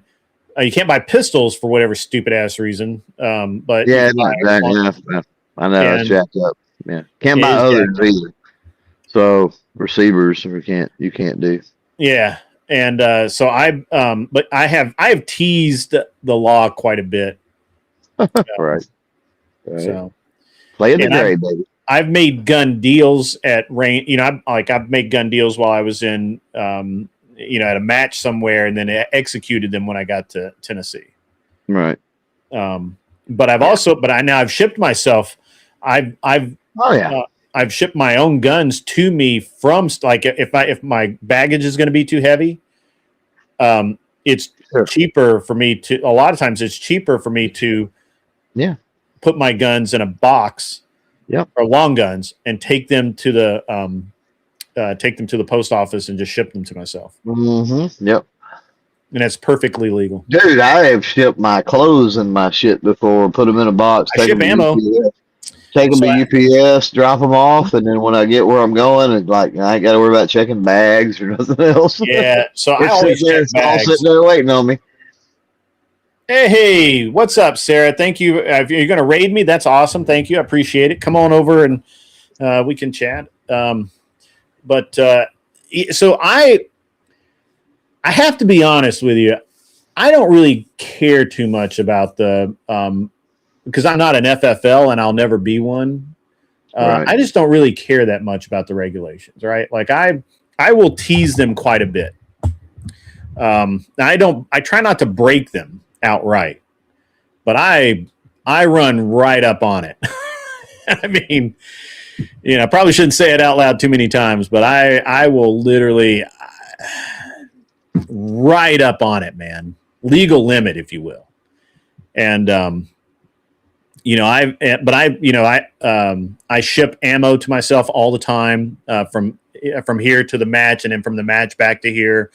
I I will ship. Like I'm about to ship my. I've got to start shipping pistols around because I've got to ship my 2011 that was just in the picture. I'm shipping it back to H&M to be re-black nitrided. When they have it and get, when they're doing their black nitride process, now they're an FFL, so they get it and then they just send it right back to me, right? And I don't need, and it never needs to go through an FFL, which is cool.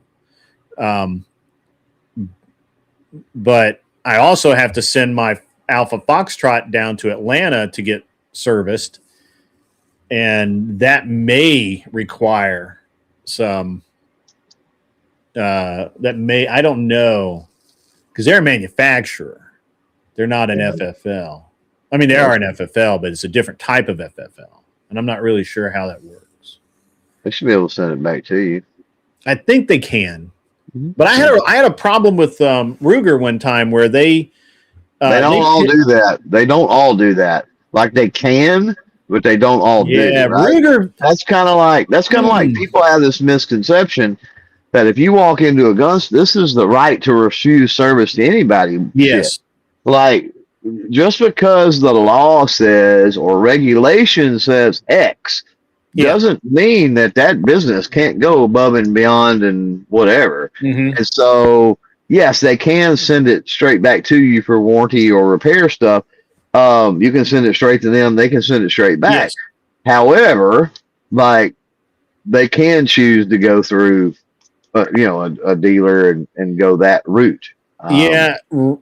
So Ruger, I had one of the early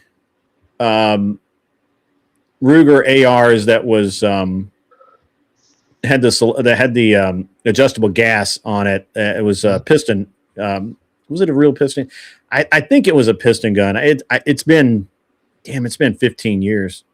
No, I didn't. Yeah, 15 years. My kid's 15 years old. So it wasn't a piston, man. Yeah, I think it. Not from Ruger, anyway. Yeah, I think. Well, it had adjustable gas on it anyway. And it never worked. Yeah, it never worked, right? And I sent it back, and they sent it back to me and said that it worked. It did not work. We went back and forth on the phone a bunch, and finally they agreed to. Well, it's not that they were giving me a hassle about sending it back. They're actually really polite about it, but they wanted me to try all kinds of different things before I sent it back to them, and I did. Sent it back to them. The first time they sent it back, they just sent it right back to me. The second time they sent it back, I promise you, CloverTac, that was a brand new gun. That was not my gun that I got back. It was my serial number, but that was not my gun. That may have been why it went to a dealer. It was. I promise you that they destroyed my gun and put my serial number on a new frame or something. I had to have. They can do that. I know they can do it, but they had to have done it because I'm telling you, it was not my gun. It just wasn't. And so, but they that time, I don't know why. Maybe it was just the policy changed internally, or somebody crossed a memo somewhere. I don't know. It went to a dealer. And I thought, well, that's no problem. I'll go down there and I get my gun. I got down there and they wanted to charge me $30 or whatever for the shipping and transfer. And I'm like, right. What are you talking about? This is warranty. And it became a big battle. Yeah, that doesn't have anything to do with what's a dealer. You're still chewing up their resources. I understand. I was pissed because Ruger Ruger should not have done that. Yeah. Yeah, Ruger had an auto. That's right. Yeah, and that's the reason that manufacturers can do it. Is it's an undue burden on the consumer. Because when you've got a private business that is got to spend the time to do the paperwork, keep up with the paperwork. They're taking the liability and the responsibility on all that. Like it's capitalism, baby. There's a fee for that shit. And Yeah. so Yeah. They get paid, right? that's understandable. So like, yeah, when it's a pain in the ass when there's a warranty issue and they require that for sure. Yeah, it was a real pain in the ass. And But it's also, I will tell you this, because there was a post that came across Facebook today, blows my mind, but there was a company that I work with, and I'll redact all names to protect the innocent here, or maybe it's retarded. But there was a company that was complaining that they were trying to work with a creator that has 200,000 subscribers, that is having trouble. it was piston driven. It was an SR 556. It was a piston driven Ruger. Yep. 15 years ago, though? It was released in 2009. Wow, I can't believe those are that old. Son of a bitch. Okay. Man. Man, I can't believe those are that old. But right. okay. Yeah. I was like, no, I remember I had it and it was piston driven. I was like, maybe it was gas, but I don't remember. What's up, OG? How you doing? Yeah, I was have the link, OG. You can't have the link. We're just I was not thinking those were that old. So I get it. Anyway, they were complaining this creator cannot get them a copy of an FFL to send the gun to. And they're like, what content creator, let alone content creator that has 200,000 subscribers, doesn't already have a relationship with an FFL dealer in their area, blah, blah, blah. And so I take that a step further and say there is no better relationship you can have out there than with your local gun shop. Oh, yeah. And the reason is exactly like you're talking about. If you have a warranty issue like that, I have no doubt for regular customers, there's no doubt the shop here, we would waive it. We wouldn't worry about it. Yeah. You know, because we know that they would come in and buy a gun or some ammo or some targets or some shit the next week if they don't buy it when they come in to pick up their gun that's back for warranty. You know what I mean? My local gun shop, when it was owned by the previous owners, I was treated like I was an employee. I was actually treated better than if I was an employee there. I never bought a membership there, and they gave me a full ride. They literally just gave me the membership, like just 100%. And they had they would give me I never paid for. I mean, I paid for a lot of stuff. I mean, they knew I was going to buy ammo. They knew that I sold, and they knew I sold a bunch of shit for them because I told everybody, I'm like, hey man, go here and buy this. Yeah, go here and buy this. And somebody be like, oh, I'm going to. Hey, we've got Sarah and the Gauntlet debate, and their viewers have just joined. Welcome in, tomatoes, whatever we're going by these days, but.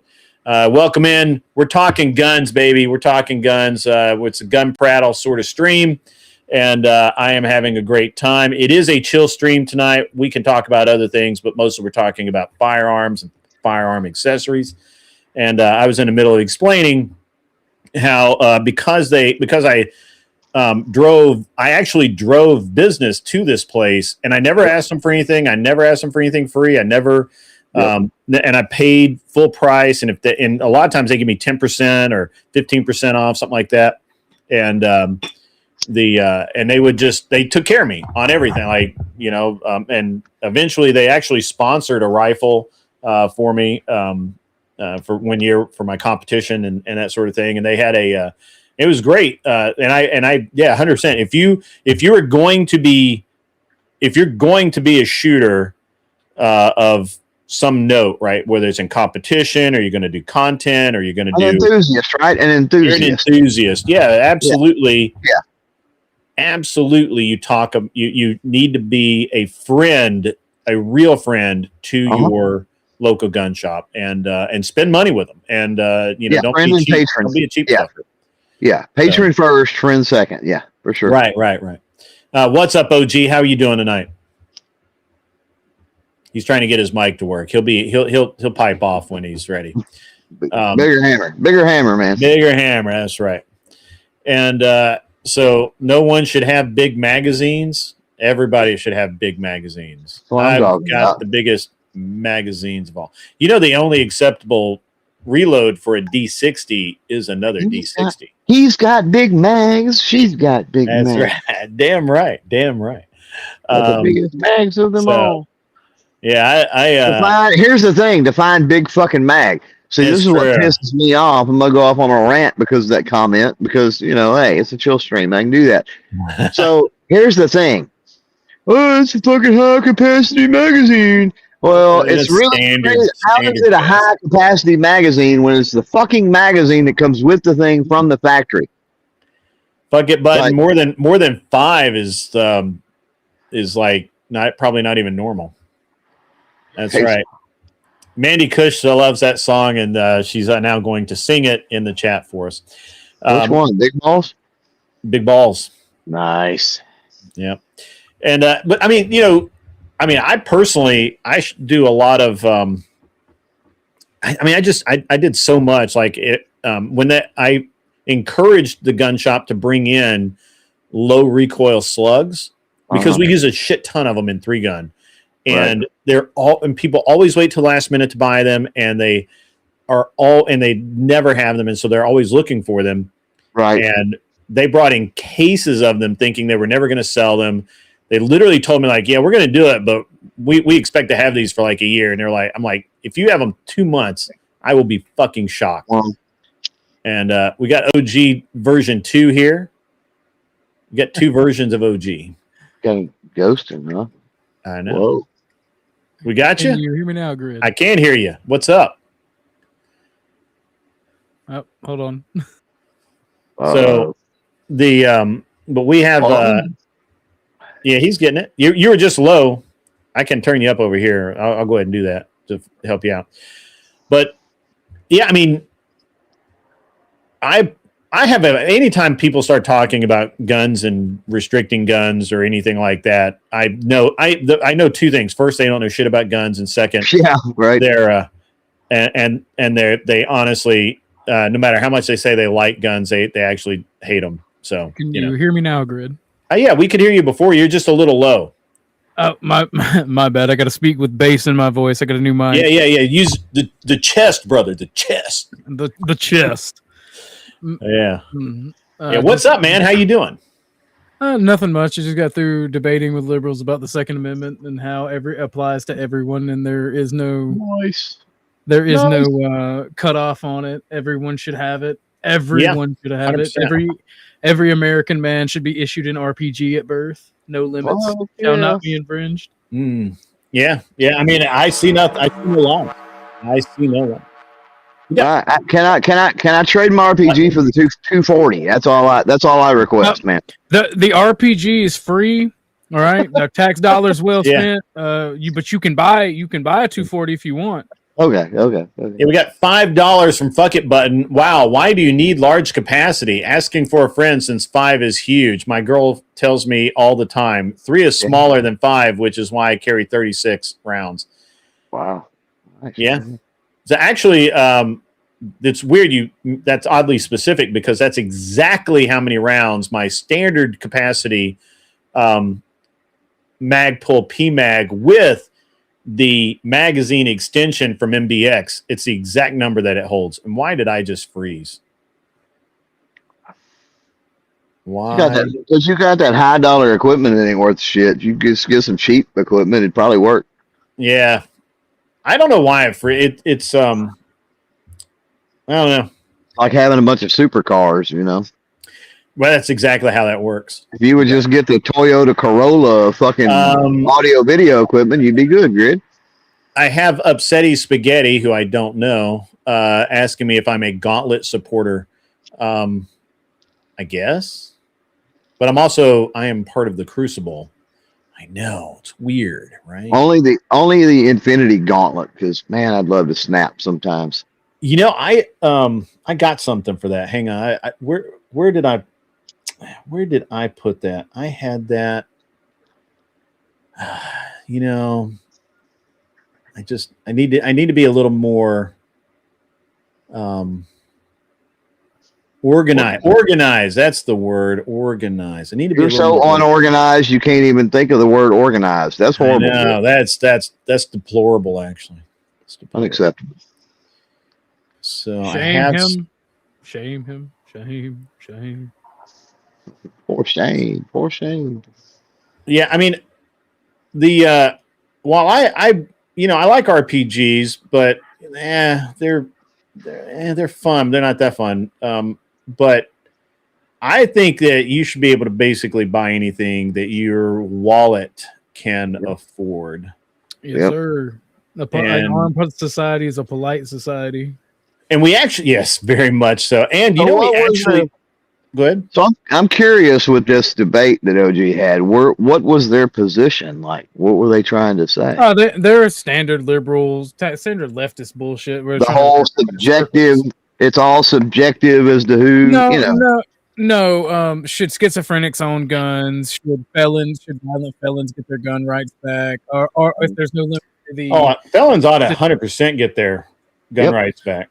Like it's crazy that we think that they shouldn't. It's even crazier when people say, start talking bullshit about how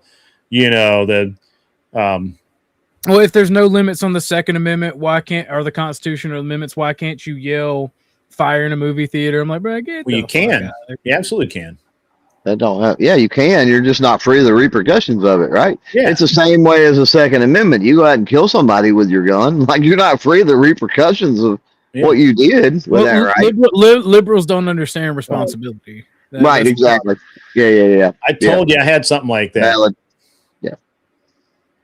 Fuck yeah. Yep. So. Sacrifice everything to keep that pimp hand strong. You ain't shit for that. You ain't shit for that. I told you I had something for that. Keep that pimp hand strong. So I'm sorry, I got to read back through. I wasn't paying attention to the chat. That's okay. Upsetty Spaghetti says, bro, years watching a bit at a time. I don't know what he's talking about. So what? What? Bro. I don't know who this. I mean, I don't know what the. Hell yeah, crazy people know how to party. That's true. Oh, he says, oh no, I'm on the fight. I'm not really sure. Yes, I came on there. Okay, cool. What came on? I think they're talking about Andrew's deal. Okay. And now he's asking me something. Not really sure. Anyway. I don't know. Upsetty Spaghetti, if you would like the link, it's super easy to get it. All you got to do is go over to my Discord and say, go to the waiting room and say, mods, I'd like a link. And one of the mods will hook you straight up with the link. By the way, Upsetty Spaghetti is a pretty cool name. It is actually. That is pretty. As pretty rad. I ain't gonna lie. So. Yeah, the I don't know. I mean, I don't follow all the debate stuff too much, but there's very little. I see very little Second Amendment stuff. Like you had the most I've ever seen was your stuff you did, Grid, and I think I lost every Second Amendment debate, but I got put on the arguing the wrong side every time because I volunteered to fucking do it. Because nobody ever wants to fucking argue, in most of the panels I get on, nobody wants to argue against the Second Amendment. And I was like, fuck, I'll do it. I'll try. Well, you guys want to I'm going to tell you guys right now, this is exactly why we cannot have these people protesting ICE and shit. That young lady lost her life because of a criminal, and that's why cops deserve. When they go to when you're being a prick to a cop and they draw down on you, you need to just not fuck around because they remember shit like this. They remember shit like this young lady getting killed, and they don't want to die. And I don't want to die. I would. The thing is, I always judge things like this. OG, if you came at me with a knife, you would be a dead man. And I like you. I like you with a knife though. I'd hide behind the woodshed with a 12 gauge or a 30-aught. Yeah. I mean, yeah. You better, you know, aim high, bro. Aim high. Center mass, baby. That's right. I got bad eyes. Bad eyes. Yeah. I mean, I'm just saying. I mean, well, it's the escalation of force, Grid. If the police, is Sarah being one of us? Are you mean the Crucible? I don't think so. I think Sarah is trying to mend fences, and I'm okay with that. I don't have a problem with Sarah attempting to mend fences. And if she's not trying to mend fences, that's fine. So really peace between the groups, because it got really gay for smaller creators for a little bit. It got really gay for basically everyone that wasn't involved and didn't really want to be involved, right? Yeah, I didn't say she was succeeding. I didn't use the word she is succeeding. I said she's attempting to mend fences. Yes, she raided me. So lots of people raid me. It's okay. Don't worry about it. This thing with felons with schizophrenic, it would blow their fucking mind to know the number of legally blind people that carry. Probably they'd be like, "What the fuck?" Well, they use that schizophrenia. You like my channel? Okay, cool. They use that schizophrenia. Sure. My bad, Grid. I'm sorry. No, it's okay. I'm just trying to. I mean, I think I'm trying to understand where. So originally, I thought this was a Sarah, because I've had a lot of Sarah people come at me because I've said things like, I think Sarah's trying to mend fences, but I don't think she's doing a good job. I've said some other things that Sarah's not. I don't necessarily buy into a bunch of stuff. Yes, she did raid me, Upsetty Spaghetti. Absolutely. That's fine. She was actually on the show the other night. She behaved herself. We had a good conversation. Personally, I think that she's still kind of coping a little bit. That's my observation. It has nothing to do with reality. Maybe she's not. I don't know. Somebody else could have had a different opinion. You're trying to understand why she raided me? Oh, don't worry about it. It's none of your business. Yeah, what difference? Because I'm not a dick. Like, quit drama farming, motherfuckers. Hey. Move on. I mean, have a conversation that matters about something. I mean, because I'm not a dick. Because I've literally told everybody that if it comes down between, if they force me to pick a side, I'm Team Andrew all the way. And none of them have forced me to pick a side. Well, you and him are personal friends. That makes sense, right? You're personal friends. Yeah, I personally like Andrew. Like, if Andrew called me up right now and said, "Hey, man, I need you to end your stream and go do something for me," you guys would all be sent somewhere else. Yeah, right. That's understandable. That's understandable, and I've made it clear I like Andrew, right? Yeah. I don't know the man. I have no business dealings with the man, but I like the guy. I agree with him politically. Just because I'm on the panel versus hang out with the people that talk shit on him don't mean I'm against him. In fact, I've even argued with them about how I like Andrew. I like arguing with them about Andrew. I think that a lot of them are mostly in their fields, right? I think most of them are. I think some of them have some legitimate complaints and criticisms. I think that the vast majority of it is drama farming for content because we're entertainers and creators mostly on YouTube. Hold on. Nope. Why did she raid me? Because I'm live. Right. What are you trying? Hold on. Everybody, hold on. Upsetty Spaghetti. Man the fuck up. It's an exercise, maybe. What the fuck are you trying to get to, dude? I don't know why Sarah chose to raid me. I didn't ask for the raid because I don't do that. If someone raids me, they do it because they want to raid me. If Rob Noor raids me, it's because he wants to raid me. If Rob Noor the other night, I had Sarah on, and Rob Noor was like, "Hey, I was going to raid you, but you had Sarah on, and I don't want to raid him." So that's fine. Why would she raid me? Go ask her. Right. I'm not privy to the internal workings of her mind. Fuck. Yeah, you ask her. You go ask her. I double dog dare you. She's weak. I don't care. Why do I care if she's weak or not? What do I give a shit? She's a chick. Ain't she supposed to be weak? Obviously she's a chick. She's absolutely, that's right. She's of the devil's spawn. Oh, yeah. Moving on. I feel like you're being trolled by somebody that can barely. I feel like I am being trolled. Yeah, fuck it. They're just want to draw a farm and derail the conversation. That's all. Yeah. Fucking childish shit. Because there's a conspiracy going on that only you don't know about. Well, yeah. I mean, obviously I don't know about it. No, it's upsetting spaghetti. Oh, Maybe Kush, you're right. I do not know about these conspiracies because you know why? Because I don't give a fuck. Grid got the memo and just threw it away. He's like, I don't care. Yeah, I did. You know what? Honestly, I don't read most of the mail I get. I can be honest. Only you and upsetting spaghetti don't know why Sarah rated you. Because she wanted to. That's all. I guess. Yeah, I mean that's simple enough, and it should be enough. He knows better. I've been around for years. Then who are you? You can DM me if I know you. DM me. Who are you? It could be Andrew. Andrew could be trolling me. I don't think Andrew would troll like that. He's got a great sense of humor. Andrew's got a great sense of humor, and he might. I mean, I'm not saying he is. I'm saying he might. I thought he was hosting Tim Pool's show tonight. I thought he was. Yeah, he was. Yeah, he was. Him and Rob were on there. Yeah. Anyway, back to the whatever we were talking about with firearms. 2A. Yeah. 2A. 2A.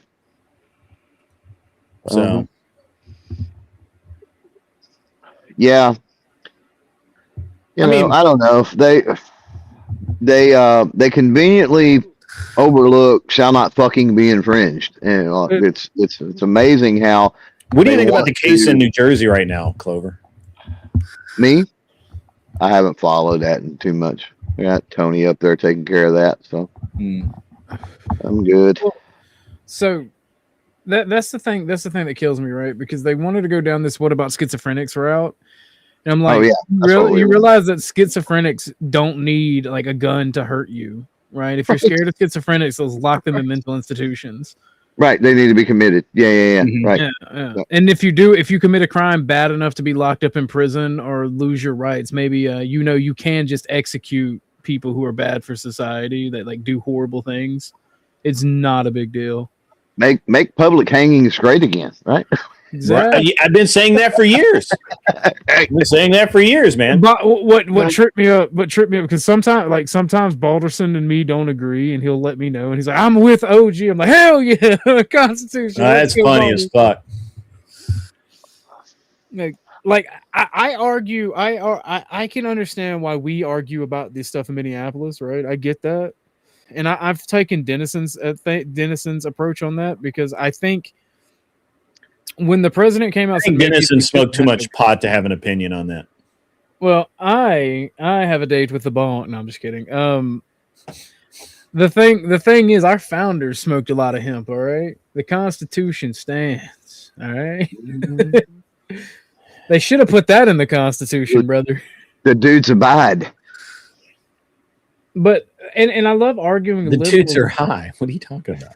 Well, I love arguing with.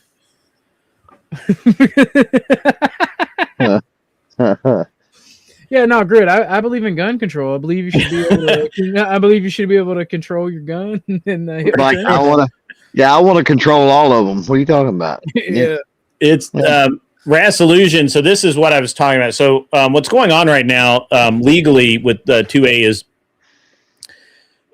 there are, I think, 8 significant AR-15 and magazine bans currently in on deck at the Supreme Court, and there are a lot of people, myself included, who believes that this is engineered, that the Supreme Court has literally wanted to engage in a number of cases so that it couldn't be. Yeah, I think they're setting a trap. It's a trap. They're setting a trap because if they just did one case, it could be argued that that only dealt with this specific weapon or this specific instance or whatever. But that's not the case. The case is that they've got not just the AR-15, but the magazine bans and a bunch of other things, and they're going. And I think that probably in the next few months, we're going to see a Supreme Court decision on whether or not you can ban a class of weapons like the AR-15, which is a common use semi-automatic weapon, and if states have the right to impose magazine bans or limitations. And that's going to be a very interesting thing.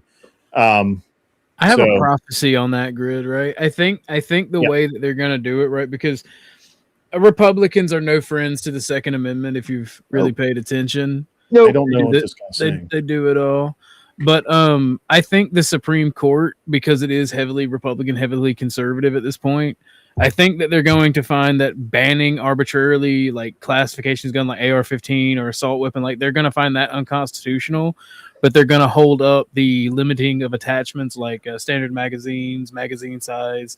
They're going to find that constitutional. I think it's going to be a split. And I don't think so. Because they've already held that they can't ban accessories suppressors. And I think that this is all. I didn't know that. I didn't know that. Actually. Yeah, give me 1 second. I'll walk you down the path I think they're going to go. I don't know what kind of drugs our man Upsetty Spaghetti is on. I don't know. Did we blank out for 5 minutes? Well, he's on that Krenak, bro. He's on that crack rock. You can't really keep up. I'm just not sure what his point is. Maybe I missed something. I don't really pay attention to chat when we're engaged. So. Blonde Dami Mommy bad, you bad for letting her raid you. That's what he's on. Yeah, whatever. Whoa, okay. Dami Mommy, really? Sarah's not at all. Not even a little bit. Anyway,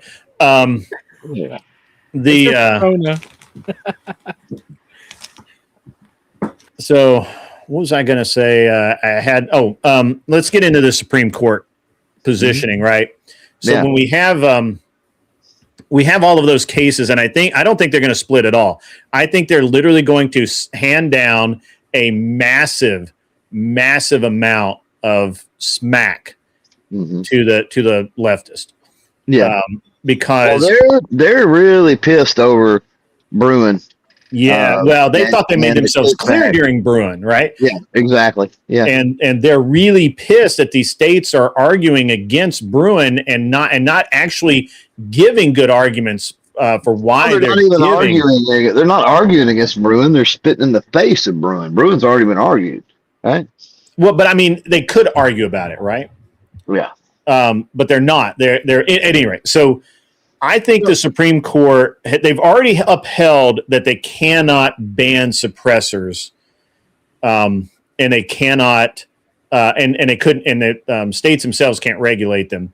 And SBRs and SBSs, which is SBRs and SBSs, which is the case in New Jersey right now. The case in New Jersey right now is because New Jersey has banned SBRs as a way to not have people get SBRs now that there's no tax stamp.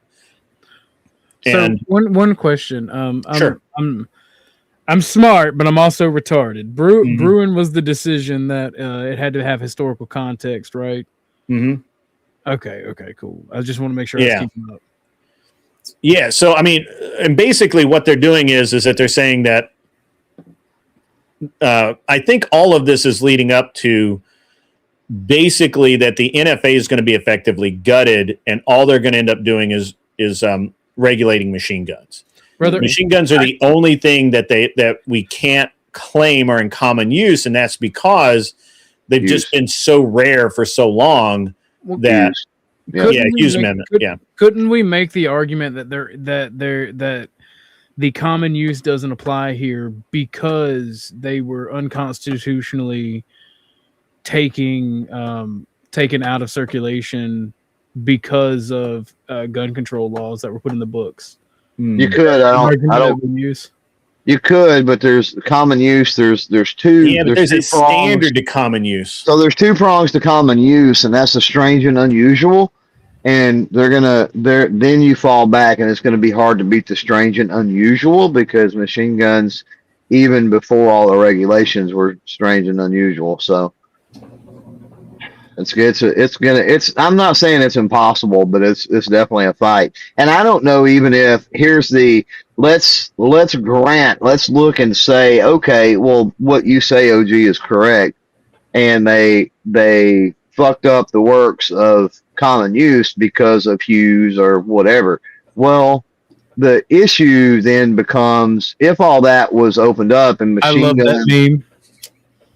guns were on the books, would they even become common use? And I don't know that they do, even if they were opened up. Well, I think, okay, so I think they would become common use, because if they were taken off the NFA and then 1989 or 1969, you couldn't buy a machine gun after that, because that's what keeps the price artificially high. 86 can be registered. It can be registered. You can buy all you want, all you can afford.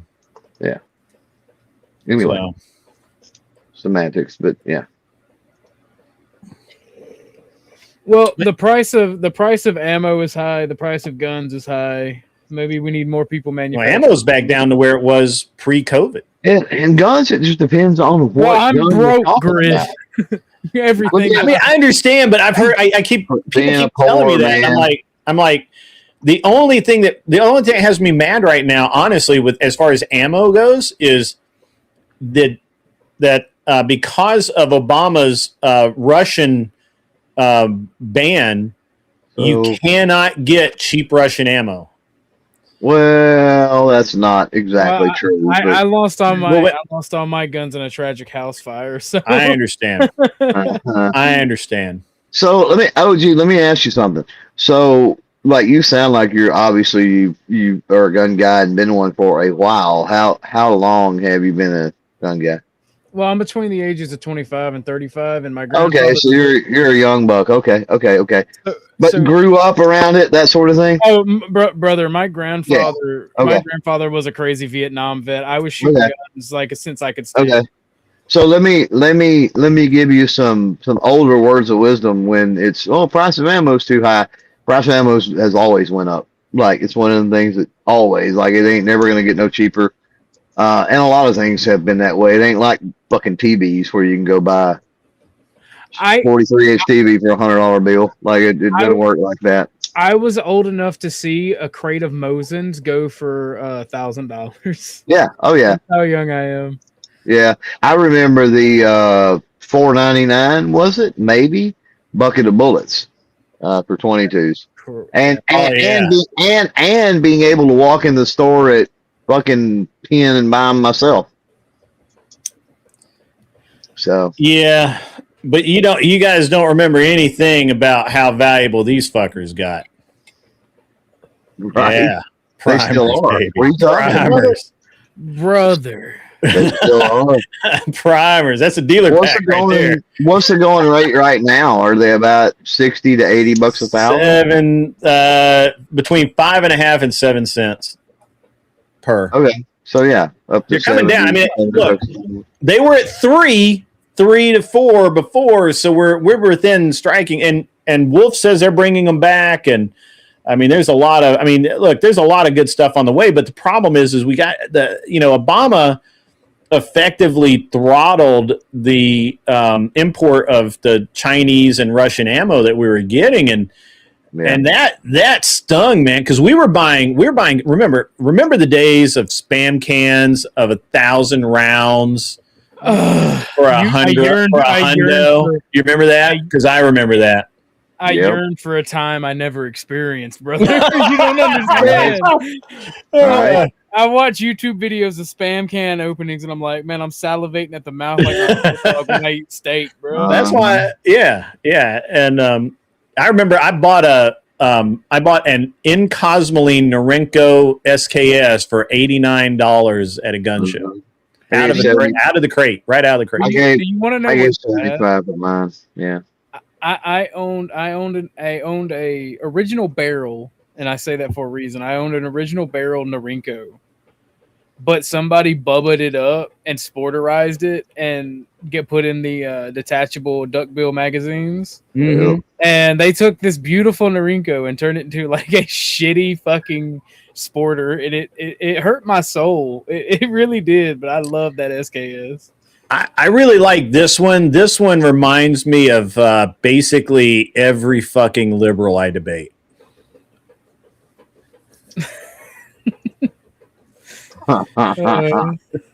Look, Right. look. Yeah, see, you got to be a fucked up individual to say some shit like that. I mean, grid.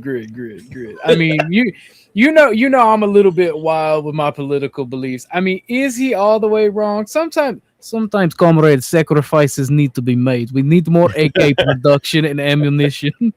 Right. We'll sacrifice 1 million men to have $100 spam cans. Yeah. Okay? Yeah, I get it. So anyway, but I'm sorry I interrupted you, gentlemen, because I'm doing memes. It's meme time. Yeah, apparently. There we go. This is my buddy Charlie when he found out that we couldn't get spam cans anymore. Yeah. Notice I had to like blur out his name tag because it was like really apparent who he was. Brother, that reminds me of when I was 18 and had my first Mosin and went to buy spam cans, and I was seeing on Google they were 100, 150, 200. Look on there, they were like $500. I'm like, it hurt a little bit. It stung. Did that sting? Yeah. Here you go. Now this one's important, guys, for you felons out there. Yep. Yo.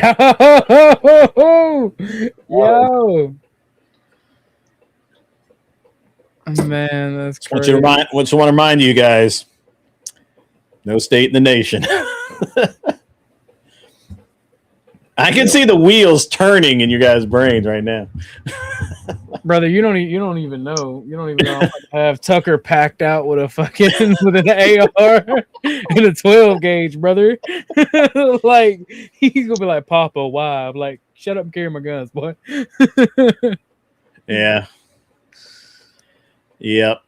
Anyway, yeah, I mean, look, I think that I think that we're about to really have a massive victory in gun control. I mean, let me. Hope you're right. I don't know if it was Clover I was talking about about this the other night with gun control nationally is no longer an issue. There's absolutely no way nationally that they will actually get any kind of meaningful gun control or assault weapons ban or anything like that. They know that that's never going to happen now. They know it. They've come to terms with it. But now they're trying to do it state level. Right. They've lost over the last close to a decade now. They've lost so big on the federal level that they've switched over to the state model. And they're losing that, to be honest. They are. They absolutely are. So, yeah. That's awesome. That's awesome. That's the best use of a dead coyote I've ever seen. The only thing that make that better, if it should have put some, a marker or stickers or something, put Acme on the fucking gun. I know, right? On the rifle. Yeah. Well, I mean, he's in the field with a dead coyote. What are you gonna do? But that's great, right? That's great. I don't want to talk about it, Brad. Awesome. Yeah, there's I don't know who that was out there that said something about gun control started dying in 08. Obama's whatever the fuck it was, 30 executive orders when he took office, galvanized a large portion of the 2A community, and we've been hammering it ever since. So yeah, the reality is that nobody actually I honestly don't think any politician wants to get actually behind a gun control bill. It's political suicide. It's just really not going to be good for you. Right. Yep. Fucking Illusion needs to be up on the panel. Holy shit. I had to edit this. It used to say pussies, but I had to edit it. Grid, you could have added the Acme stickers to the fucking gun on the last one. Big wheel and the BB gun. A Hell big yeah. wheel and a BB gun and I'm gonna fuck you up expression. So are all of us Southern? Because I have a question for you. Well, I am Southern.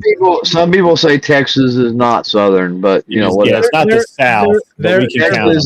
Texas is Texas. So Yeah. Look. They all wore the gray. It's okay. So when I talk to my Yankee friends, and a lot of them are from big cities, but even the rural areas, I tell them the South is just one big open guerrilla like warfare training camp, because like even in my generation we did wacky shit, like we'd make fucking booby traps for each other in the woods with shitty little BB guns. Yeah. And like when I tell my Yankee homies that, they're like, Oh yeah. "Are you a terrorist?" And I'm like, "No, bro, we were just kids in the South." And we were bored, motherfucker. Man, it was hot and bored. You've got a meme, but there are legit ammo vending machines nowadays. I would love that. Yeah, there are. This is legit freedom, ammo ladies and vending gentlemen. Yeah, but This is freedom. as a statist, I also want that. Like, what do you mean? Hashtag not all, brother. Hashtag not all. Yeah. But I mean, look, did the guy finally quit flipping out in chat? I haven't paid attention to chat in a while. That's probably why he quit flipping out. Probably. He went and got his bottle and took a nappy. You know, important conversation rather than drama drives away a lot of trolls. It's weird. It really how that does. happens. Really does. Only the friendly channels do I use the lingo. I don't know what lingo we're talking about. The friendly channels, like what the fuck? I am a friendly channel. Zero fucks or something like that. He seems upset about saying he's upset he's spaghetti. I don't know what they were talking about. It could be Anson Knowles trolling me, but it seems a little more aggressive than Anson normally is. Anyway, yeah. First of all, again, I don't think you said we're going to see it pretty soon, and I don't think we're going to see it pretty soon. And this is talking primarily with Second Amendment Foundation and Gun Owners of America, but you know, maybe more toward the end of the year. Yeah. Like just before primaries. A lot of folks are worried about primaries. A lot of this that we're dealing with now, the GOA has a plan. For example, when we're talking about the $0 tax stamp, right? The GOA has a plan to be able to do that, handle that through reconciliation again, and there is several reconciliation sessions planned. The problem that they foresee is not having the numbers come midterms. So yeah, it's going to be really interesting to see, because traditionally that shit flips. So right, it's gonna be, and that doesn't have to, but usually, you know, odds are it does, right? There are outliers, and hopefully it's an outlier, because it would be nice to keep things going. Yeah, but see, it's gonna. I think if they bucket buttons talking about the adjusting for inflation, I think if they do that, first of all, it's going to be really hard to do when the legislation's already been passed making them zero. That's going to be a court battle in and of itself. But then to go from 0 to 5,000, going from 200 to 5,000 would have been a little easier to do. But I also think that that's going to ramp up, galvanize even more, and it will get before the Supreme Court at that point for sure. Yeah. What the hell? Well, that's a differential above that dude's nuts. That's how you know he's got a big set. Wow. Right? He's literally sitting under the axle of that dragster. And he looks fucking calm and cool and collected. Like, he's just like, yeah, let's go. Yeah, but he's wearing his brown pants, Grid. All right. It looks like he's wearing a pair of Levi's. It's like, he's not even wearing like bulletproof fire hose pants or something. Okay, so Bigger question: what is the vehicle that all you can see is like the tire or whatever back there It's a dragster. It's a slingshot dragster. in the back? Yeah, the engine's way up front. No. In the top left corner, there's like a bumper and a I don't tire. know, man. That's like a. It looks I don't know like what that is. looks like a caddy, right? It's got that swoop to it. Kinda. It's an awful thin tire though. That's a super Yeah. thin fucking tire. So I Well, don't it's know. the '60s, man. But it looks thin That's when compared the to tires were tires. skinny, and so were the women. True, but I mean, it looks skinnier than it is. Probably a depth perception thing too, because of the Yeah. tires on that dragster. Yeah, the dragster tires aren't even that thick, but I tell you what, I don't know where that man keeps his nuts, but they're fucking huge. So anyway, it's just one I like. It kind of freaks people out. I don't know why. Grid, was that you? It was not me. It was not me. It was you, wasn't it? I'm not that fucking old. Right? Oh, shit. Yeah. Did you not I think it's going to be really awesome to see if we actually do get a lot of this stuff kind of pushed through, because it seems like the Supreme Court wants the fight, right? Like they want it now. Oh, they just want to lay us the smackers down. I think. I think they don't want to fight. do. Like they've always been kind of pussies before, but they've kind of tiptoed around, but now it looks like they're like, no, not anymore. And it's like they tried to get them to rule that the AR-15 was a special military weapon or some crap like that. And Clarence Tom, yeah, they threw it right back at them, and that was hilarious. So I think this is OG, because you got to be a special kind of redneck to tune the fucking motor while it's running in flight. Oh yeah, no, I've done shit like that, bro. Like we were cruising down 1941, right? And fucking we just decided one day, me and another homie in another car decided to fucking like high five outside, like leaning all the way out the fucking window. It was crazy. And then we passed the midget homie through the back windows. If we would have dropped him, we would have been gone. We were going about 80 miles per hour. It's fucking wild. Rasillusion wants to know, what can SCOTUS say at this point that hasn't already been said? Heller, McDonald, Cataneo, Bruin, Rahimi. What is there left to say that hasn't been said? They've never clarified that states cannot ban a weapon in general use. They've never defined the AR-15 or they've never said that an AR-15 or any other common use semi-automatic rifle is protected under the Second Amendment. Basically, what California and New Jersey, New York, and all these other states keep claiming is that these are not common use, and they're too militaristic, and therefore that makes them special somehow. And nice. That's the best one yet. I just killed OG.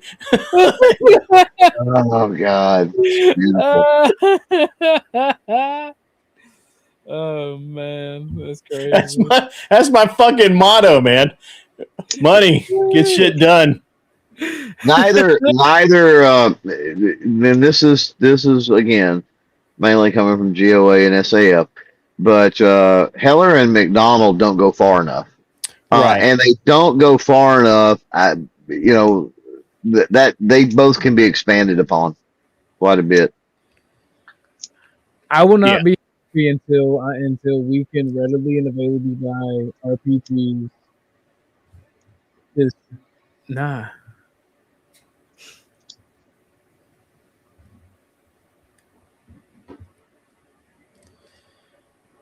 Anyway, so I do think that I agree. I don't think Heller and some of the others go far enough. I think they thought Bruin would be the answer, and it just didn't. They just keep ignoring Bruin, and so now I think that they're absolutely going to throw the smackdown, and I think that's why they want these. I don't know. I can't remember if it's 8 or 10 cases, and it's a mix of magazine ban and attempts to ban the AR-15 lawsuits. And I think the Supreme Court is going to fuck them up. I can't see. I mean, you've even got now we got Sotomayor on our side. Like there's fuck it button. I don't, but I should make one because I love I'm here for the memes, baby. I'm here for the memes.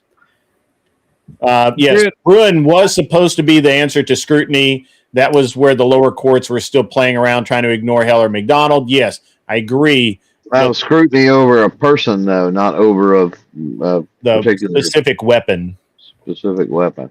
Yeah.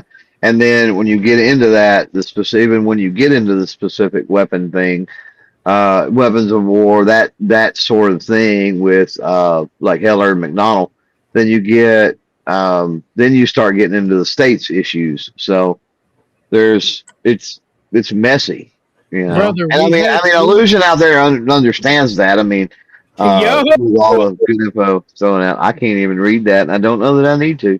It says Aston Martin's newest advertisement for pre-owned cars. You know you're not the first, but do you really care? No. Nope. Aston Martin pre-owned. Yeah, no. They should really make that an advertisement. I feel like that was a real advertisement. Was it really? Yeah, I didn't make that shit. Based. Yeah. But look, I don't know why it's so fucking hard for these people to understand. We had private citizens that owned ships, that owned warships in our revolution, okay? Like, people owned cannons, for Christ's sake. Still do. Well, they should be able to. Like, yeah. Warships, i.e. A-10 Warthogs. I would really, really, really, really like a letter of the mark. If we could make that happen, I would be very happy. Grid, speaking of, I talked to my homie's nephew. I talked to my homie.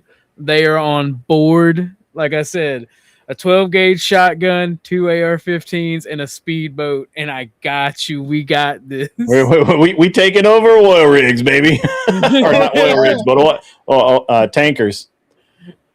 Let's go.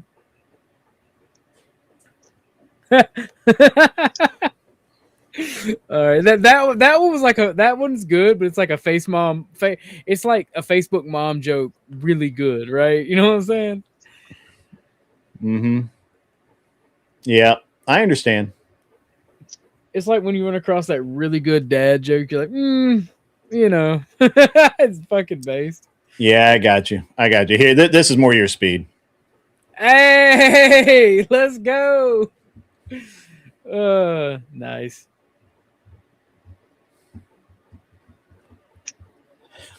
Yep. I'm just waiting for him to get to the end.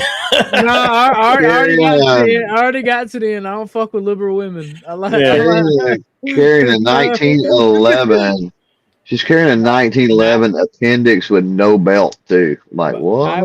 My wife. No, bro. I read that ending. I just got quiet. I was like, I don't even like the connotations. I don't. Why do these people exist? Like, I'm just having a great time tonight. This is actually a friend of mine found this for me and sent it to me because he and I agree on this.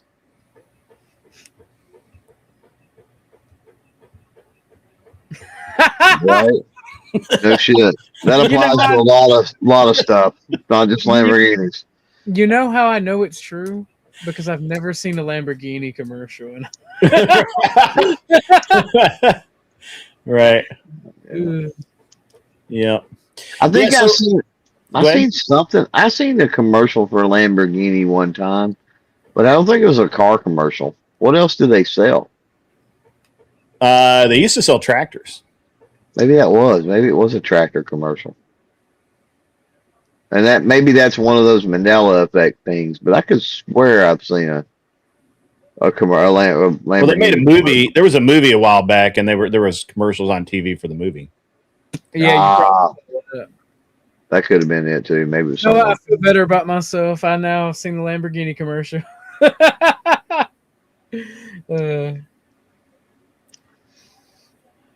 And we can't leave this out.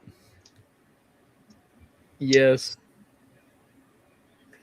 Like I bet you nobody ever got tortured. They gave those motherfuckers a baconator and a fucking stripper, and they were like, oh my god, that over there, you know, another baconator. I promise you.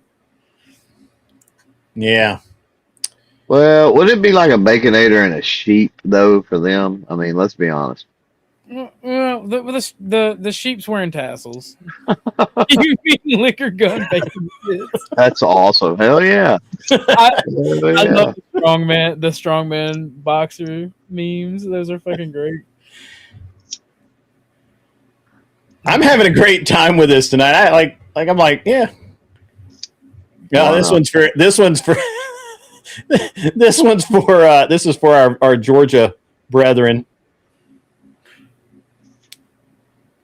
Oh Lord, I feel like you're about to do me dirty. That's okay. Hell yeah. You trying to take me out, brother? You trying to take me out? That's crazy. There was a flood in my part of Georgia, right? That was really bad, and it got up above people's like windows. And they took a picture of it and fucking Photoshop goldfish. Like, y'all getting inside. It's becoming a biblical down here in Georgia. It was fucking wild. Yeah, I mean, it's going to be hurricane season really soon. Mm. You guys may not remember that. And I have this one. This one's pretty good. This is George. Be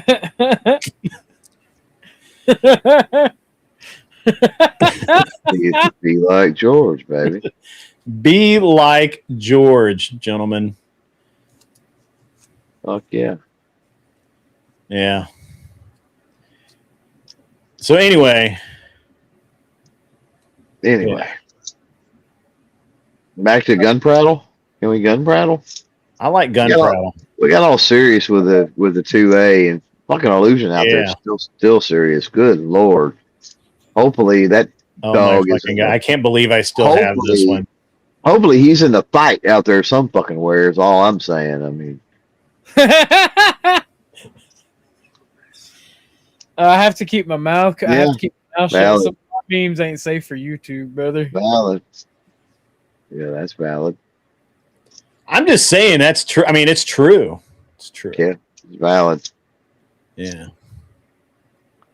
Yeah. No. Then you ban. Never mind. I'm having a great time with this because these are this has just been like years and years of this shit. And the fact that I have so many of these so ready at hand. There were no guns in the Dark Ages, guys.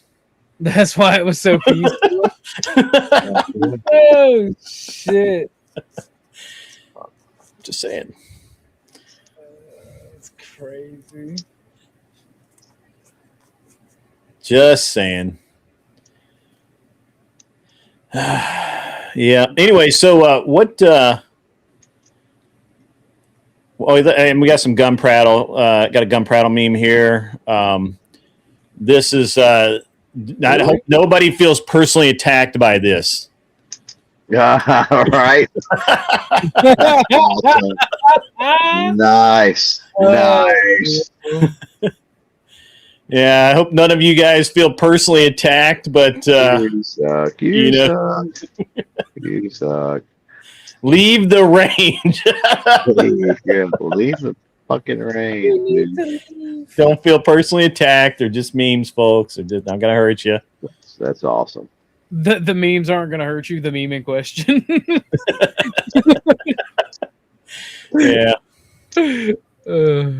Holy shit, Illusion. I guess Illusion's in Illinois. Wow. Yeah, that makes a lot of sense, dude. Yeah.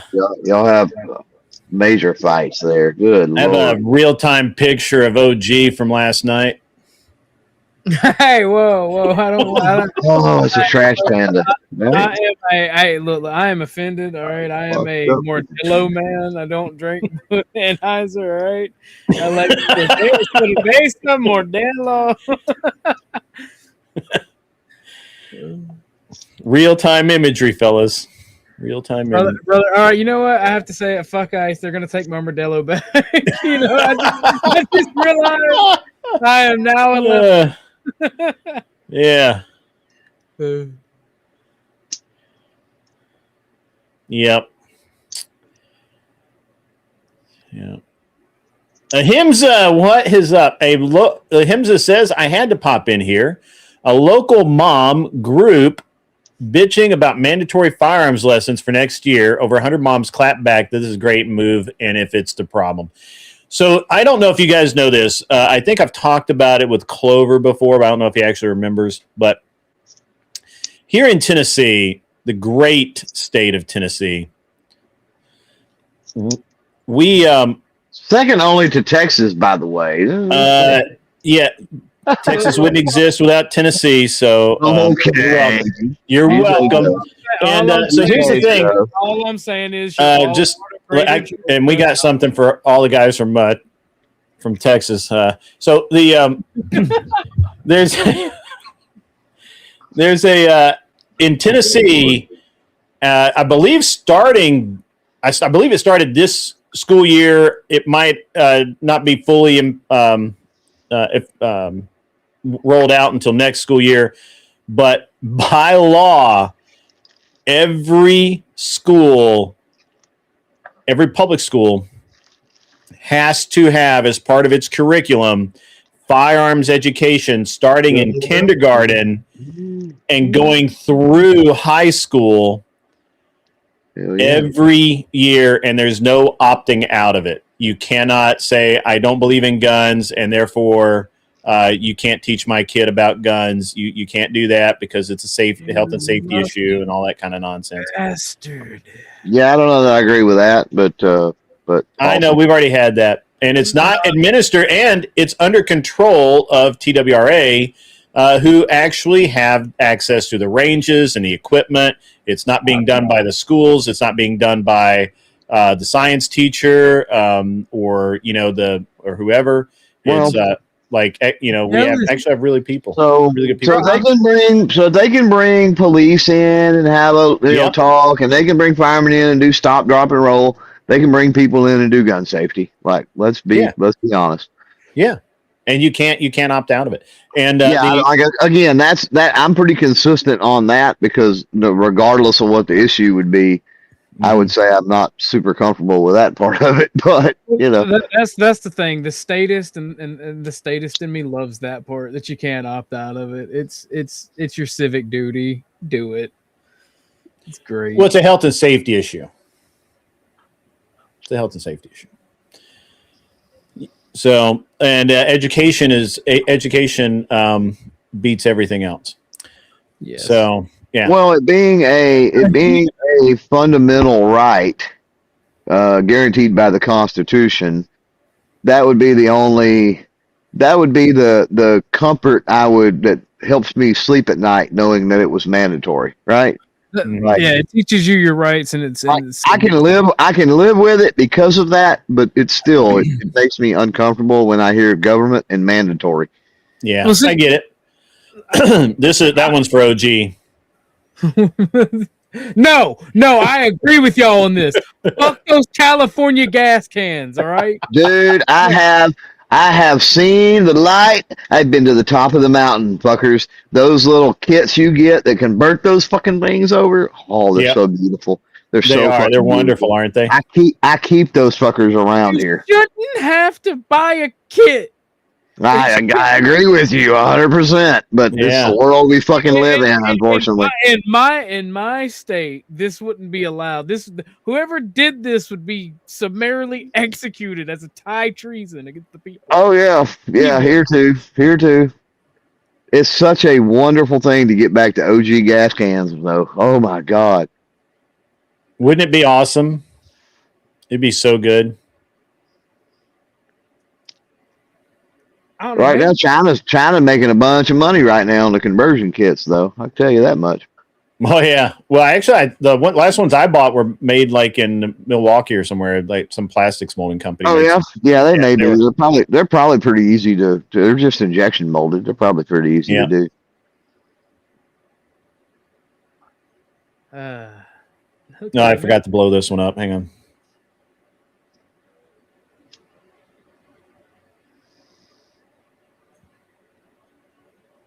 Oh, Hickory. Yeah. Somebody fucked around and found out in reverse.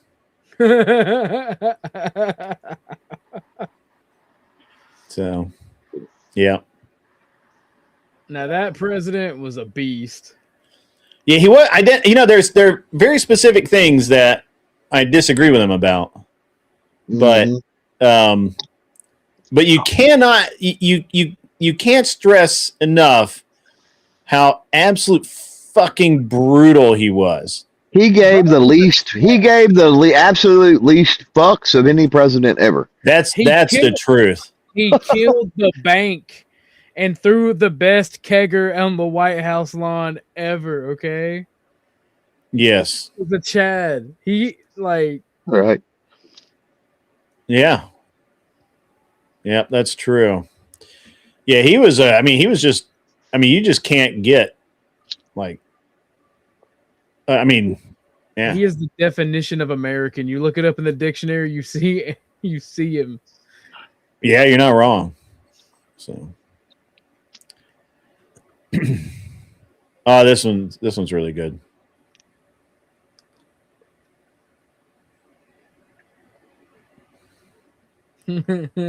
Yeah, I guess I'm the only one old enough to get that. I'm not reading it. It says, I wish Sam was still alive, so he could talk to some of you about your feelings. Oh, God. Kennison is so wonderful. Kennison was awesome, man. I miss Kennison. God. Yeah. I don't agree. What do you say? I don't agree with hitting women, but I understand what turns Mr. Hand into Mr. Fist. Right. Look, man, I'm just saying, I get it now. I understand. Right. I mean, I don't agree with it, but I understand. Not saying that we're gonna pull up on this one, but That is funny. That was one of the best ones ever. That and the, don't fuck them in the ass. You're just doing it to see that look on their face. You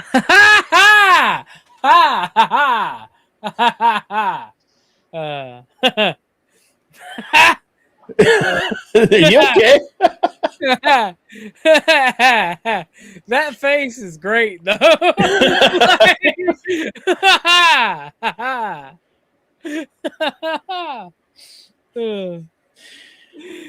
Okay. All right. They get so angry, man. I like being an asshole. It's funny. The sound effects that he made were just amazing. I'll have to find. We need to find a clip. Can somebody find me a clip? Sam Kinison, don't fuck him in the ass. Yeah, that'd be a great clip. That'd be a great clip. It's very funny.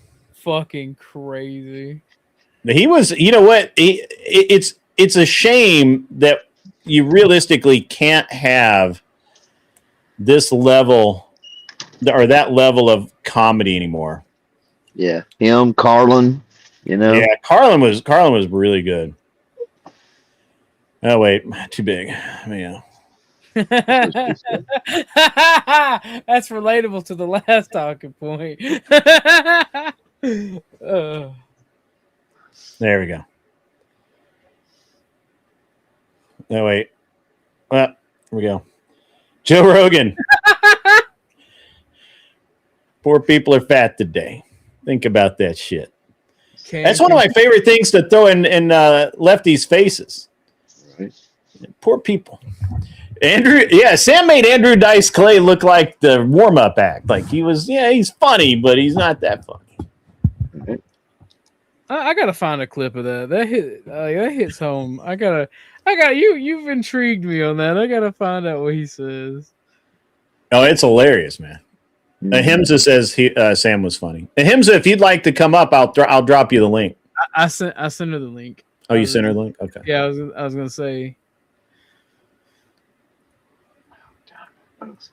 I hope she hops up, but Himza's funny. So what was it called? Don't fuck her in the ass. What? I'm sorry? What was what did he say? Don't fuck her in the ass. What? He's like, guys, what I'm really here. His routine is like, guys, I'm here to talk to you tonight about something really important. We all know what it is. Guys, I'm here to ask you, just stop fucking women in the ass.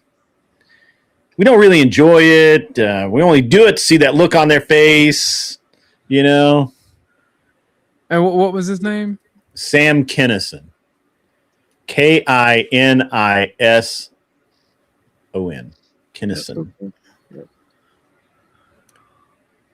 Sam Kinison, don't fuck him in the ass or something like that.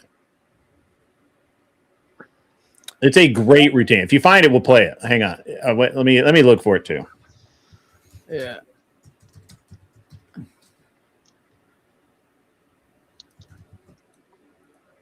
Oh man, I hope to find this. I'm enlisting AI to find this.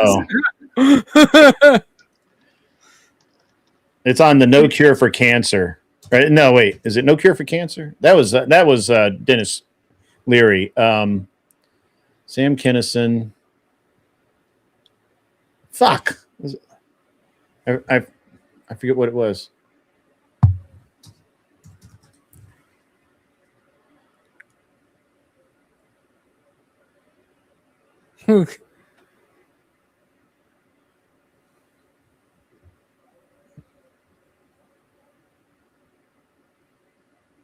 No, and he talks about if you really want to master women, you need to lick the alphabet. Huh. That was pretty funny.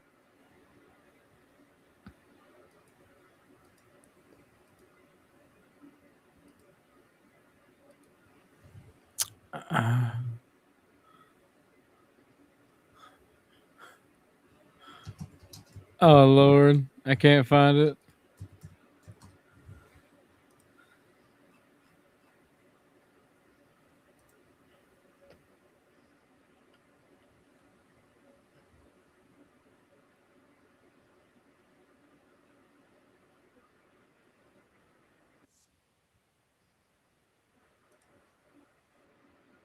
You'll really like his humor. I'm just going to be honest with you. If you haven't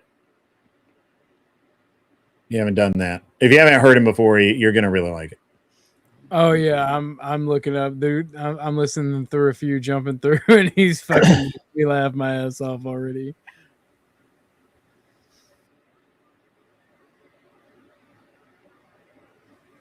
I think I'm out. All right, man. 3 hours. Wow. Well, thanks for coming up, my man. Yeah. And it's a good time. Always. Always, man. Always. So Yeah. it'll be good. See you, man. Have a great rest of your evening. Bye. Go to bed. I'll see you, Kev. See you, Grid. Thank you for having me. Are you out? Yeah. All right. I might be back up in a little bit. Well, I won't. I mean, I'll be. Oh, it's 11 o'clock. Shit. I might. Welcome, Hawaiian CC. Good to see you. Christ has risen, indeed, actually. And OG is out like a light. If someone else continues the Discord, I'll search for gooder memes. Yeah, absolutely, man. We'll see what happens.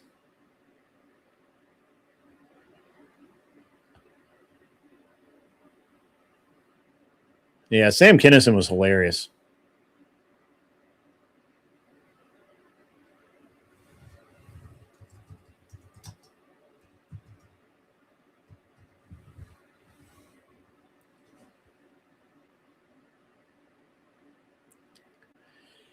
Well, it's just me up here now.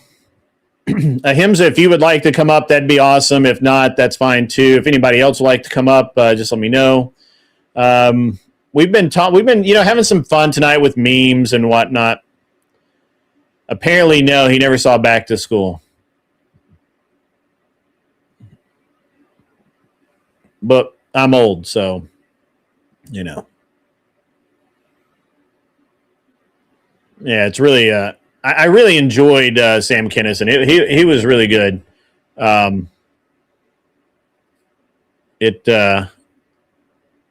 don't know. I just had a great time.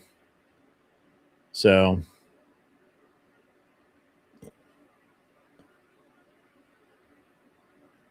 Listening to old Sam Kinison as I was growing up. I wish I still had his tapes and stuff. I guess we would talk about something a little more serious, because, we've had the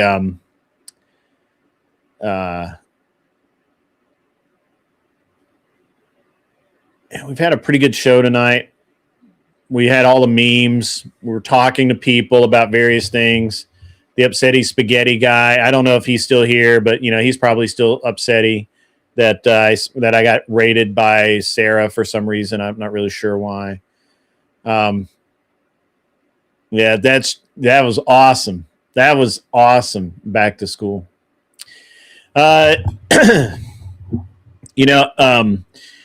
Over in the Discord, there's been a back and forth between me and Josh about, he actually believes all this stuff that's been released in the new Epstein files. But none of that stuff substantiated, right? Like, he's literally talking about one of the things that I thought was very interesting is he talks about, he posts this thing from, the Epstein file. Now this is the kind of stuff that makes me think that we're never going to get anything that's actually true out of the Epstein files.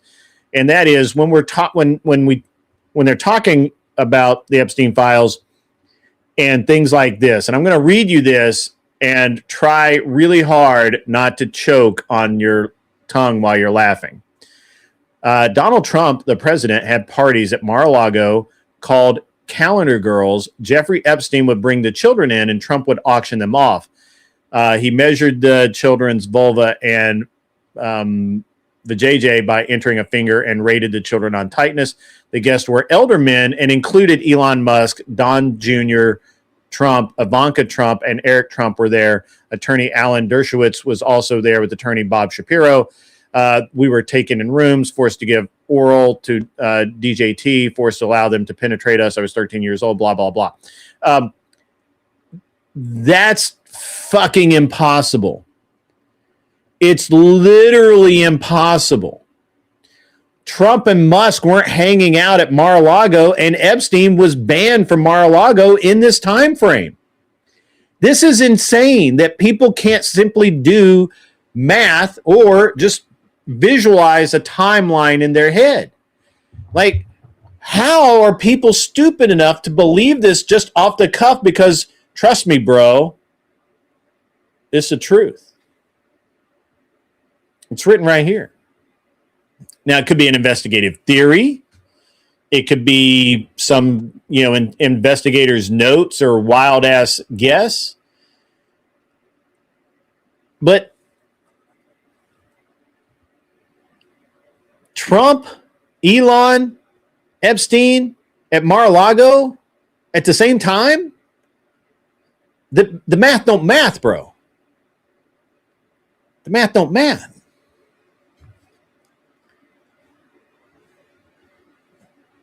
And this is the kind of stuff that it just proves to me that we're never going to get any intellectual honesty out of anybody at all when it comes to this subject.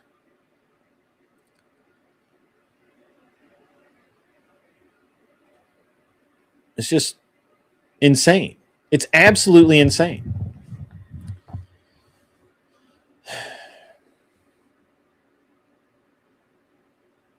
Crazy. Nuts.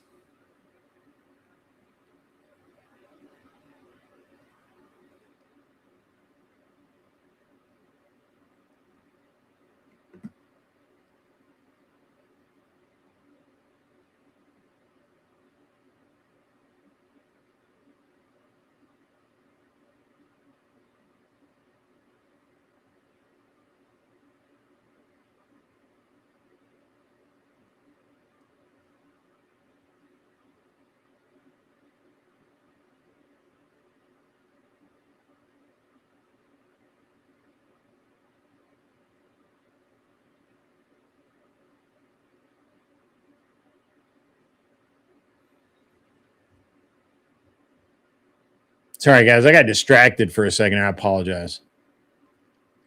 I expect more memes where I put a handful. Absolutely. Liars. Yeah. He was, but he was on the West Coast mostly. Because here, so let's. The problem is that they're not talking about the. So it's a 13-year-old and timeline. So let's say that's 10 years ago. Sure, Elon was around 10 years ago, but him and Trump were not buddies. They didn't travel in the same circles. Elon didn't have anything to do with Trump. And Epstein had been banned, literally banned from Mar-a-Lago for years, probably a decade. It's just really interesting that nobody can actually understand timelines. And and the thing is people just go, okay, yeah, sure, I believe it. That's dumb. Liars hide the worst lies, the substantial lies, missed amount of nonsense lies that don't matter. It's possible. What's up, Upsetty Spaghetti? I see you're back. If this is ants and knolls, I'm going to think it's very funny. Trump is the only one to out him after realizing that he was into actually young girls, not young women. I think that's true. And let's just be honest here. Men say stupid shit all the time, right? Like, it is ants and knolls. A little more aggressive than ants and knolls is on the Sarah Raid thing. That was funny. Not it. Not what it. You're right about that. The Clintons didn't out him, and they literally went along with it. So did basically everybody else. Literally everybody involved didn't say a word. Didn't care. Didn't see the nostril yet. Might not be him.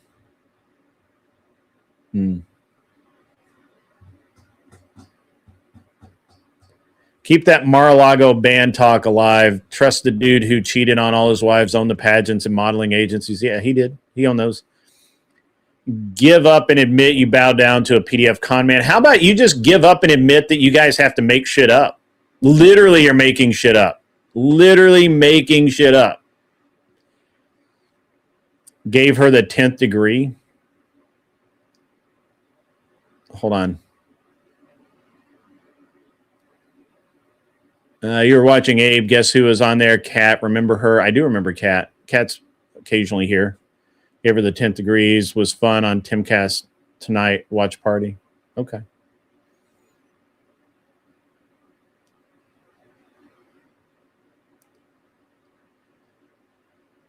I find it funny that people don't find it odd that Biden and Obama are not mentioned at all. Can you say scrubba-dubba? You know,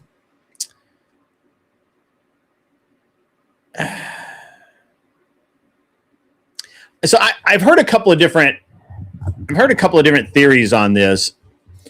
The first theory is that Obama and Biden actually had the Epstein files to start with way back when Obama was in office, and then of course, you know, Trump picked it up when he got into office, and that's when things started going sideways. Because I don't think Trump wanted anything to do with Epstein. I don't think he liked him, and I think that he really wanted him to go to jail and just didn't give a shit about the guy. Which then begs the question,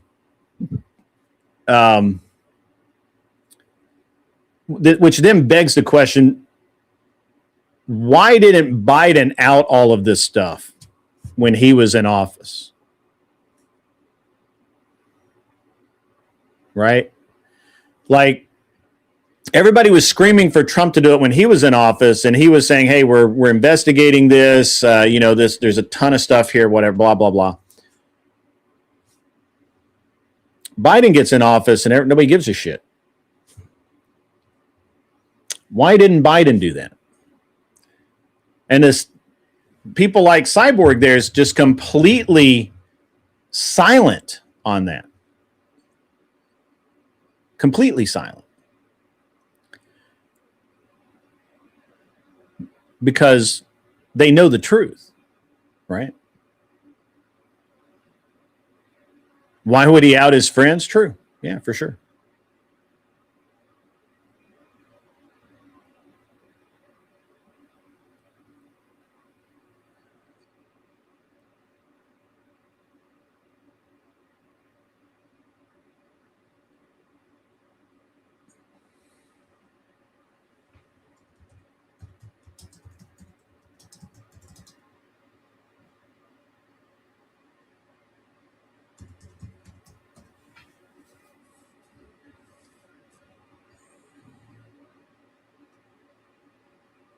So hold on. Wait, hold on. Let me read this. His first wife died of blunt force trauma to the stomach from falling downstairs when her NDA was up. So you think Trump had Ivanka or Ivana, pardon me, killed?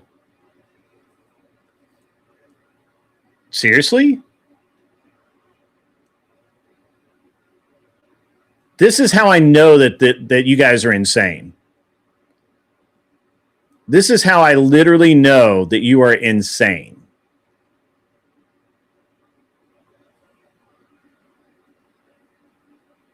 Yeah, Kat's been busy.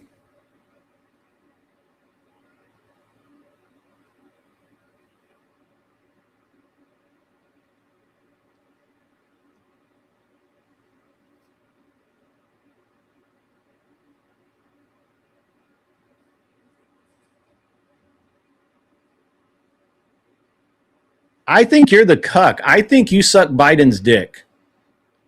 I really do. I have chosen a side. I chose the right side. The side that doesn't have literal pictures of a guy sniffing his kid's hair in public. Or other kids' hair. I guess not his kids.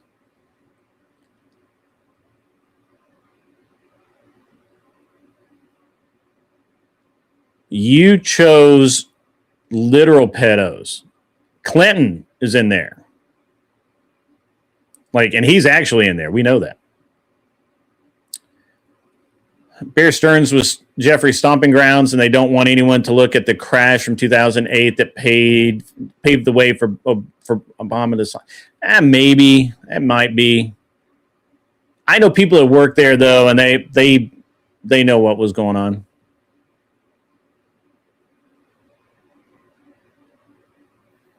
You don't think the girls are being covered up? You believe they are the cover. I believe that there's a bunch of fake bullshit. 100%.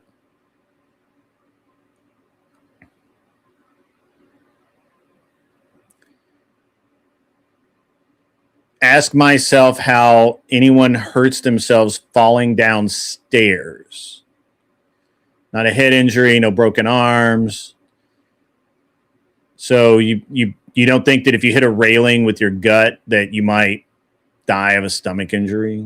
Maybe. I don't know. I haven't seen the. Do you have any notes or evidence from the case that that's not the case?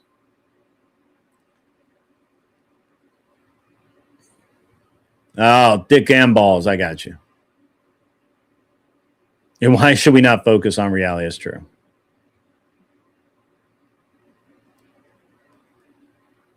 Cyborg, you literally suck Biden's dick. Because look, Cyborg, why didn't Biden release this shit? And why is his name not in there even one time? Because you know that motherfucker was dirty as fuck. I mean, you definitely know that.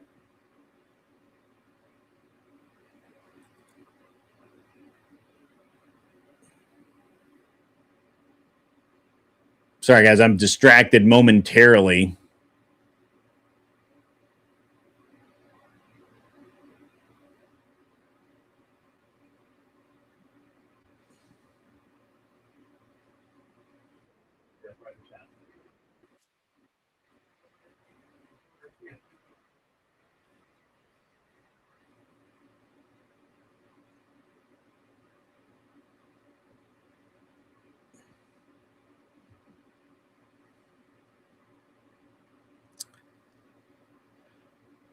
All right, give me 1 second.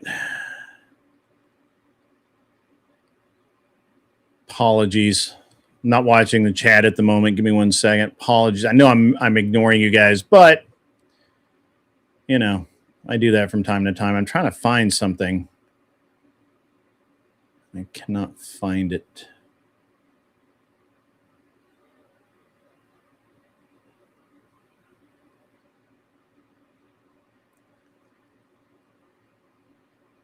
Is this Anson? I'm just really curious because I can't tell if it's Anson or not. It's a little spicy for Anson.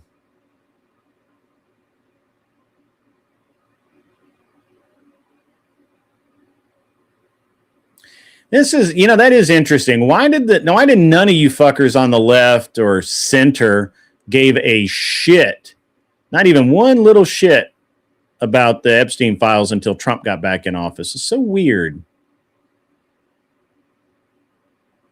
He wouldn't out the honeypot.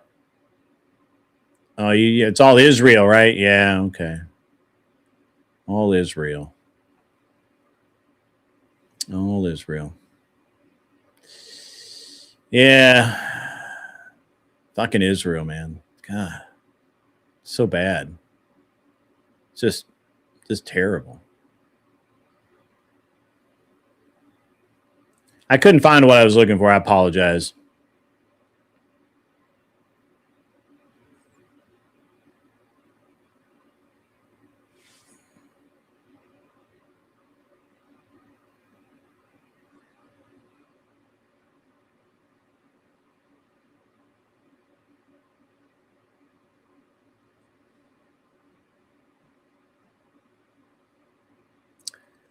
Epstein literally admitted he worked for Mossad like Ghislaine's father.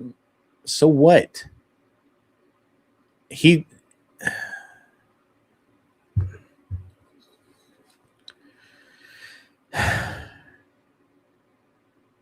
Yeah, he did. He did work for Mossad. He also worked for the CIA. He was a professional blackmailer. How dense can you be to not understand? How dense? He's a professional blackmailer. He worked for the CIA. He worked for Mossad. He worked for the FBI. He worked for all those fuckers. I personally think he worked for MI6 too because he fucked over the British royalty.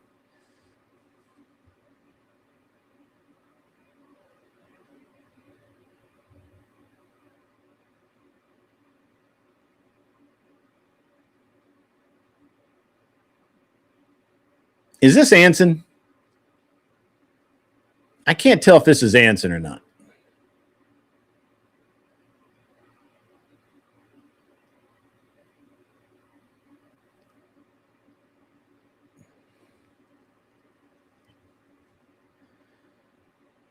No, I don't get it. I don't get it at all. I don't, because if all of them are involved, that means Israel's not the king dick, because the CIA fucks over Israel all the time. So if anything, Israel's our bitch, not the other way around. Unless you want to try and do some like serious mental backflips that somehow, despite the CIA literally toppling regime after regime, that somehow they're ineffective against Israel. That's just weird. He's definitely not squeaky clean.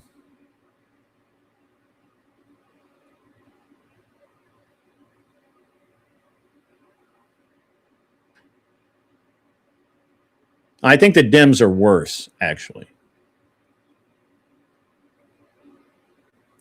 There is something to this, though, and I've wondered about this because, you know, literally they investigated Trump for 5 fucking years. The year leading up to him getting elected, and then the 4 years he was in office, and they couldn't come up with anything. Anything. They couldn't find a parking ticket that he didn't pay. They couldn't find anything to charge this guy with. Not one thing. They had that girl, the Katie Johnson girl, who, you know, which was supposed to be, you know, to be the smoking gun of him SAing these young girls, and yet when she had to go under oath and the FBI wanted to depose her, all of a sudden she didn't fucking exist anymore. She disappeared, right? And then she reappeared a little while later, supposedly, but they could never verify that she even exists. See, they can't, they literally can't. Do you understand how insane it is for someone for the intelligence agencies to not be able to verify whether this person is real or not?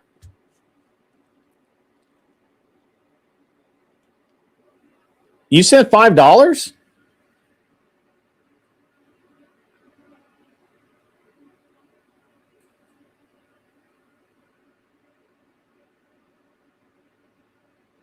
I don't see $5, brother. Hang on, let me. What in the world? This is crazy.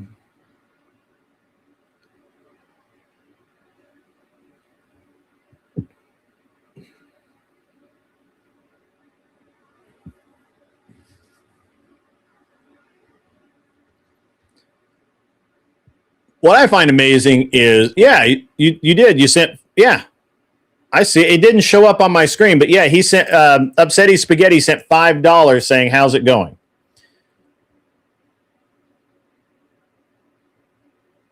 Thank you for the $5, my man. It won't let me, it's not letting me show that. Why won't it let me show that?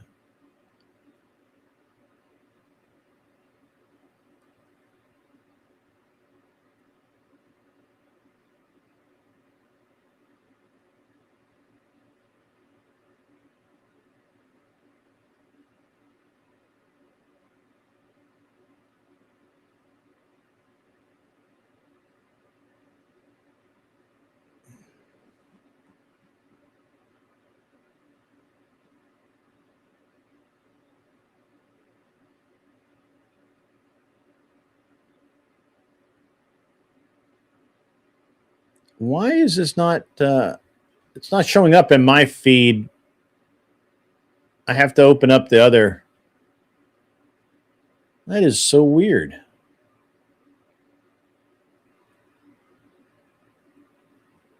Sorry about that, Upsetty Spaghetti. Bunch of haters. It's got to be Anson Knowles.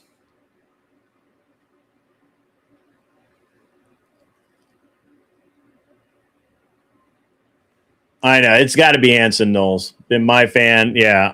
You know what? And to be honest with you, Anson Knowles made a book recommendation. It's actually this book right here. Conceived Liberty. And I actually had to buy it like from I believe I had to buy it from a used bookstore. I couldn't find a copy in print. But I actually went out and I read the book. A little dry, but it is good. And let's set this back here. It's a great book, and he was one of my very first fans. Him and Arthur Daya both were both some of my very first fans and have been here beside me the whole time.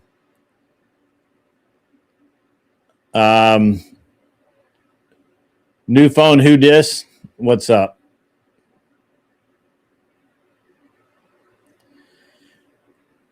I'm not stupid. I think that I think you've drank a lot of Kool-Aid, my man, and you're not looking at this critically.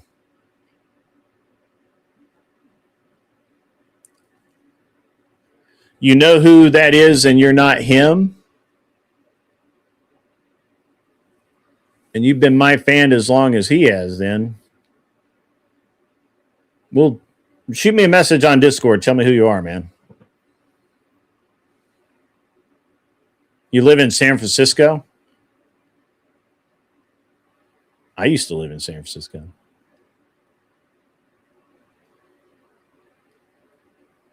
You're a normal Joe?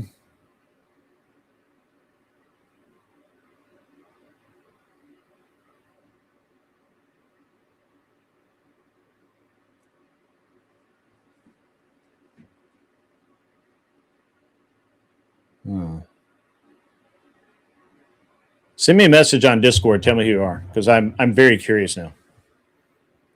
I might actually be back in. I'm going to. I might be going back to San Francisco this year to shoot a match at Richmond.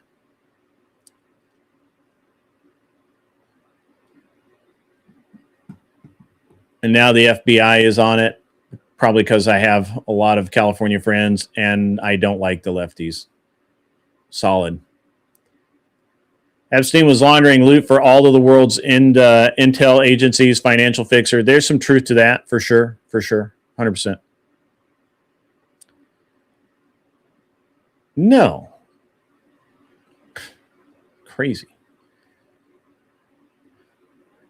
I found the tidbit about Epstein winning a Powerball lottery interesting. I would like to see if that turns out to be accurate, because that would be a huge scandal. Yeah, sure.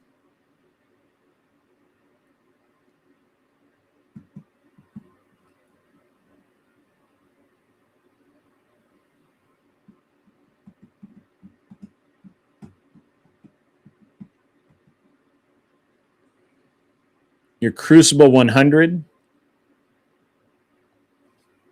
Been for years. Okay.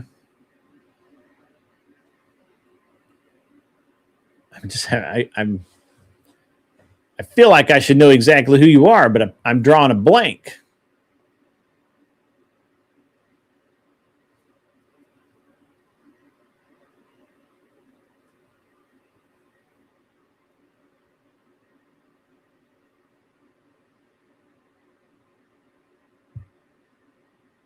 It's cool though. Crucible in San Francisco is cool.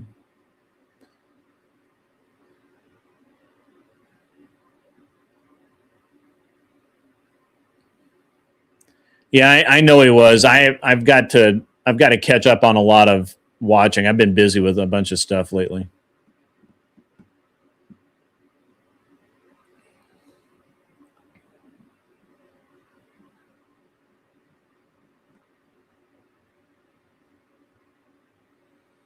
I have been like super busy.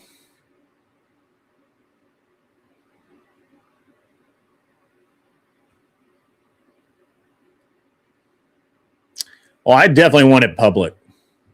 100%.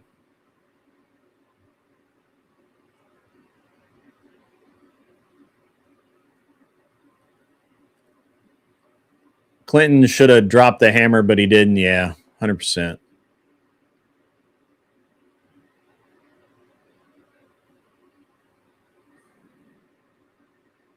Nice.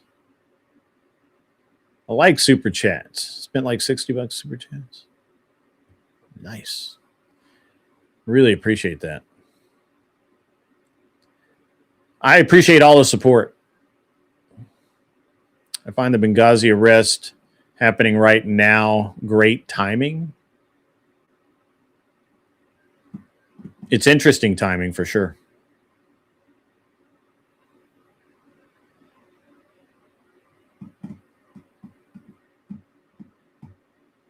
Crucible 100.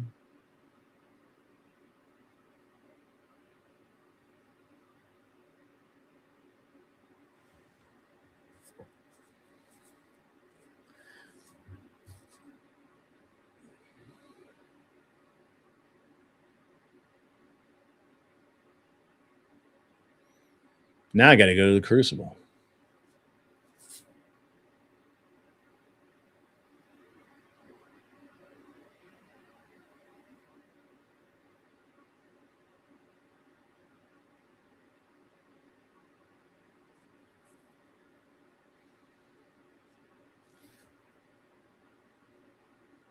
Hey, wait, which cat were you talking about? Were you talking about where'd he go? Were you talking about Kissy Cat, or were you talking about Cat?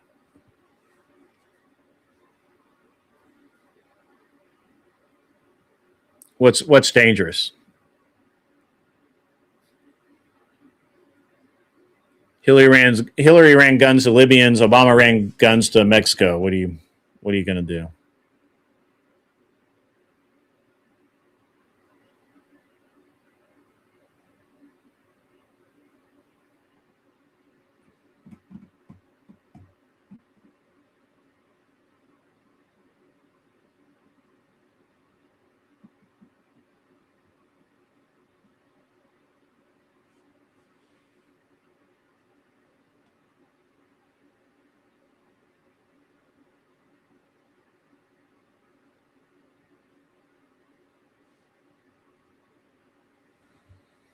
We kind of died off on that issue there.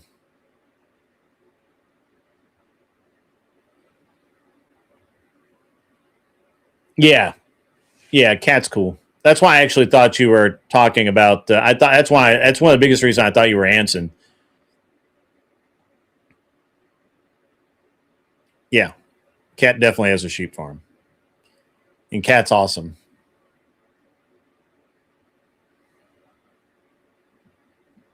Yeah, and she is whatever in Crucible. Do I think Bondi will pull the trigger on Mayorkas? I don't know. I mean, we can hope, but he'll just deflect to some other politician.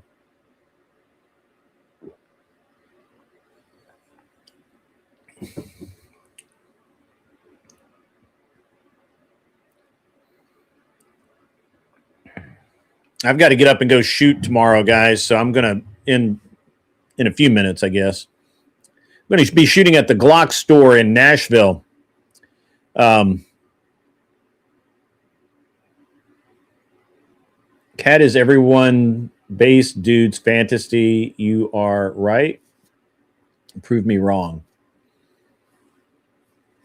I mean, I think Cat's pretty awesome, actually.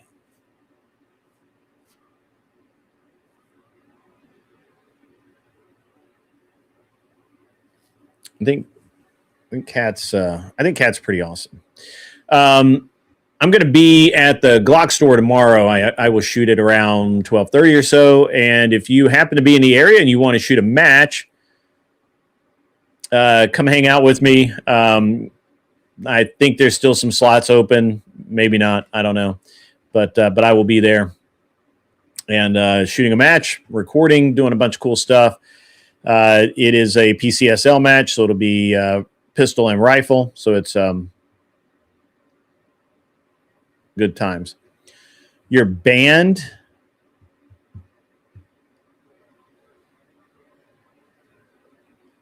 You're banned from what?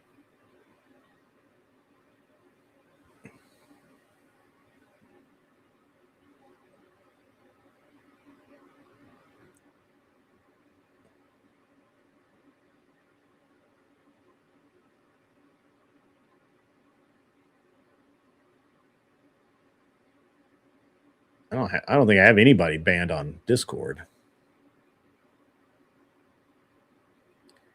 You're banned from me?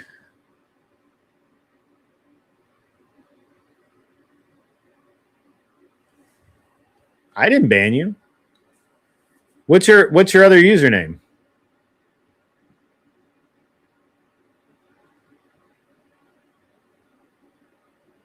On here?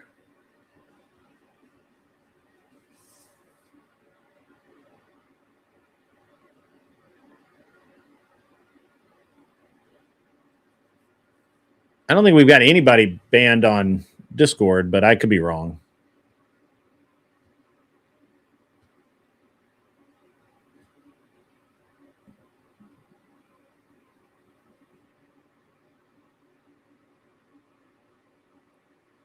What's your username? I'll check and see if you are actually banned.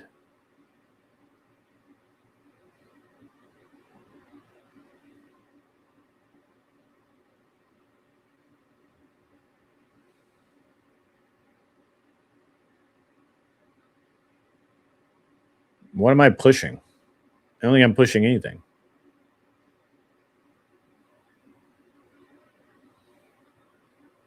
Let's see who's banned.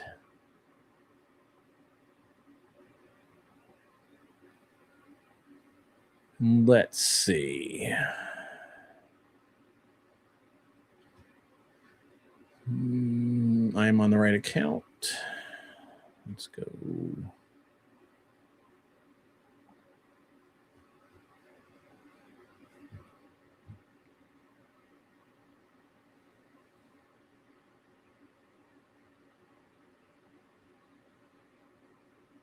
Let's see who's, well, user management.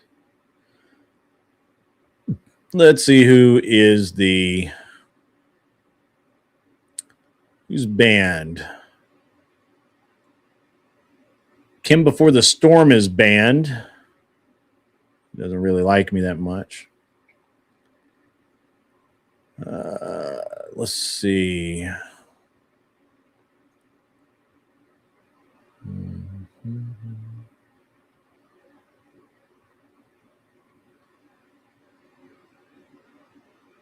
Radical Coder, but he's from Florida. I didn't know he was banned. That's funny.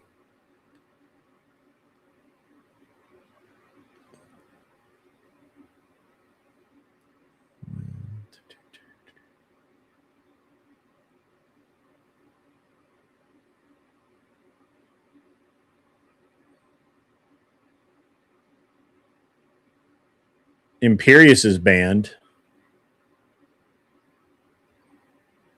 I didn't think he was actually banned. I thought we timed him out. I could be wrong.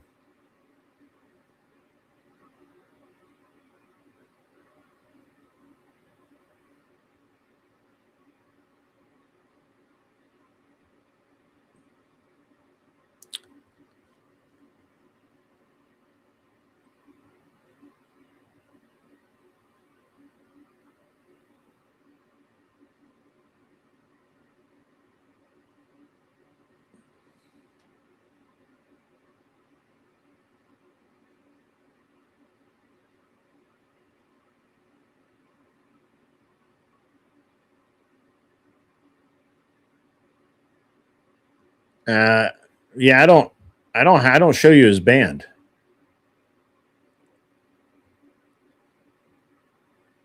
They are all fuckers. You owe me.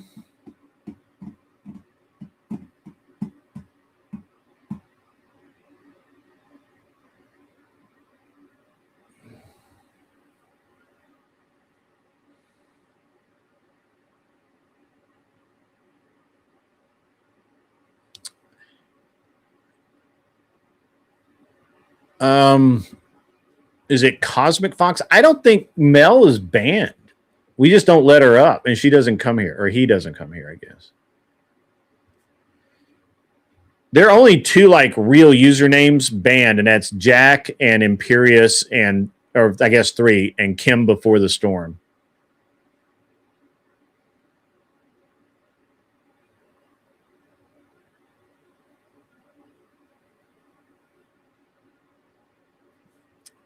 Probably Imperious.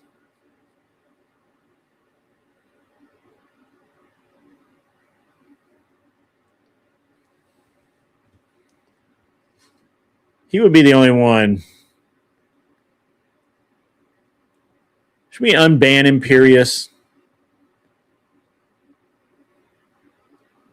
The ones that actually belong on here is definitely the Panelverse / Just Another Canadian / all of his other weird usernames, which he still has a shit ton of. I don't know who Winston Diaz is. I don't know. I don't know what he did to get banned.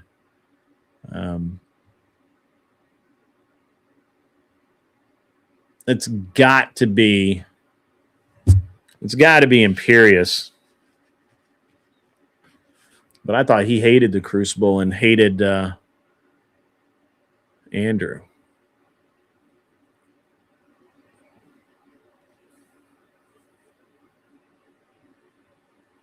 It's got to be Imperious.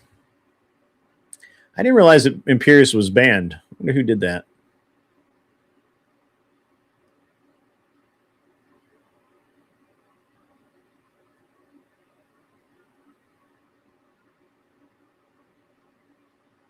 It doesn't tell me who banned Imperious, just that Imperious is banned.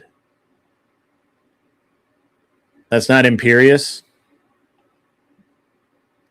It sounds like Imperious, to be honest. It's not Jack. Jack doesn't speak in complete sentences.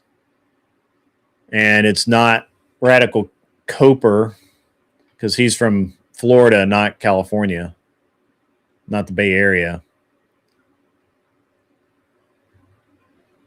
Kim, it could be Kim Before the Storm.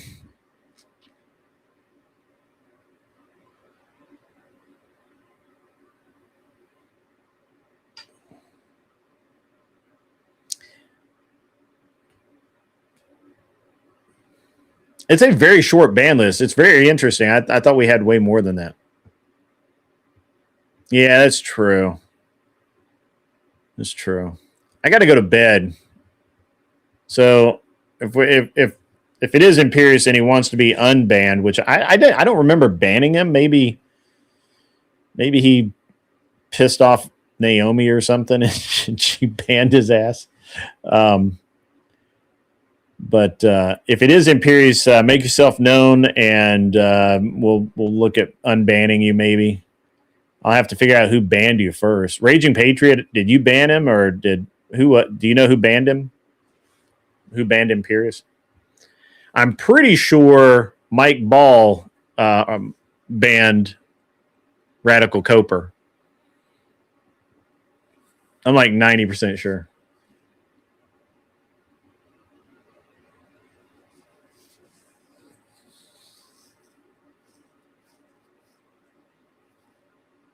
You're no one. It sounds like Jack, honestly, but Jack's not usually this calm.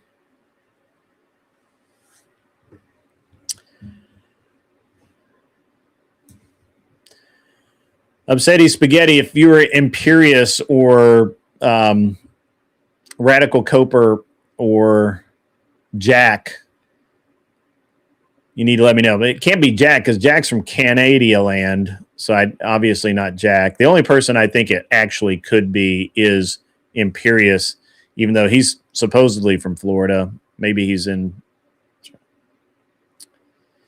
I do have to get out of here. I got to get up early in the morning. I am shooting a match tomorrow again. If there's any of you guys happen to be in the Nashville area and you want to come shoot a match or just hang out, you know where I'll be, at the Glock store tomorrow.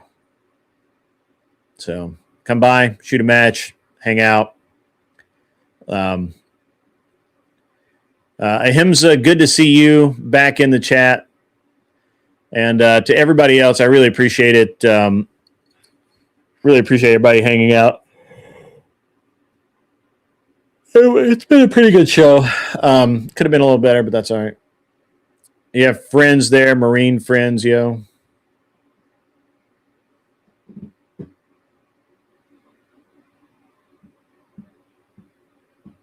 You're not.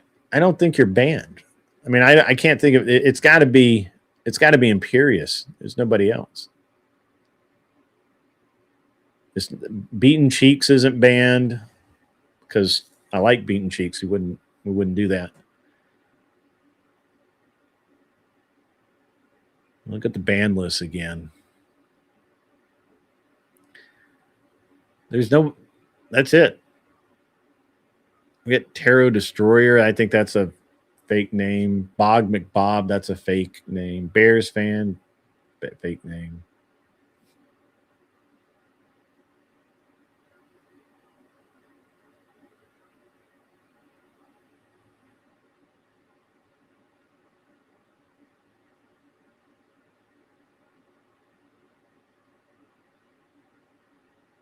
Yeah.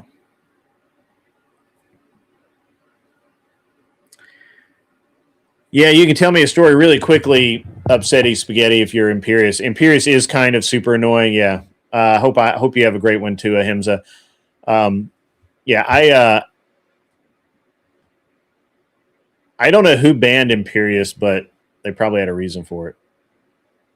I mean, honestly, I don't even pay attention to who gets banned or anything. The mods do it, you know.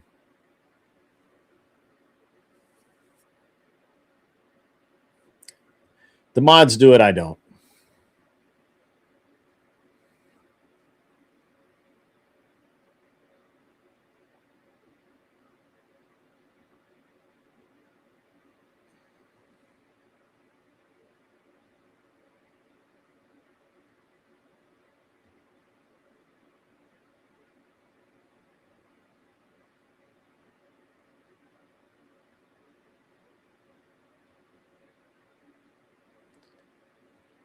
You found Crucible, found me after. I definitely found the Crucible after.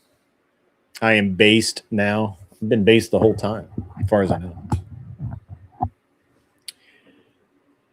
Yeah, I agree. Imperius should not have attacked Andrew's dead son the way he did. And it's the same thing I have against the Thorpes. The Thorpes did the same shit, except they were disgusting about it. I just can't do it. You're talking about yourself?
I haven't seen that yet, but I will. I'll check it out. I'll watch it tomorrow.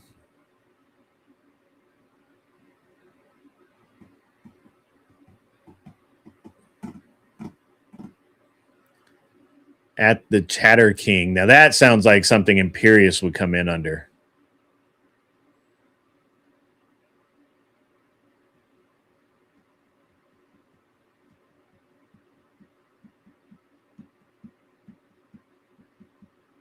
Andrew mentioned your name. Awesome.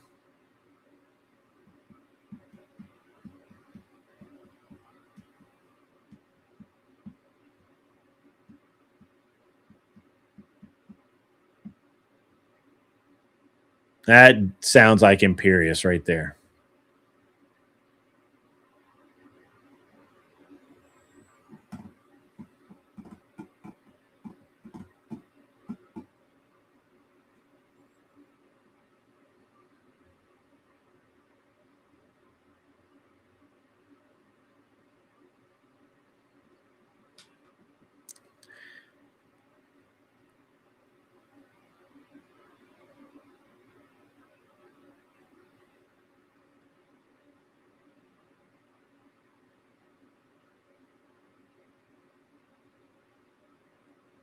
Okay.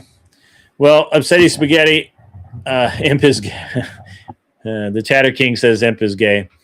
Ladies and gentlemen, I've got to go to bed. I've got to get up in the morning and go do shooting stuff. You guys have fun. And we'll do it again tomorrow night. Tomorrow night is the debate show. Hopefully we get enough people on here to make it worthwhile. If not, we will just do something. I don't smoke, so. And Johnny Dollar, good to see you out there. Thanks for staying. Fuck it button. Whoever Upsetty Spaghetti is, the Chatter King, good to see you. Everybody just be cool. Tomorrow night will be the debate show. If you come in and win, you get $100. So, you know, you want to come up sometime soon? We'll do it, man. Are you off the hook? I'm not really sure you were on the hook, but let me know. Send me a message on Discord, I guess. In the meantime, guys, we'll have a great show tomorrow night. In the meantime, be cool, wear glasses if you need them, and go stand on somebody else's lawn for a while.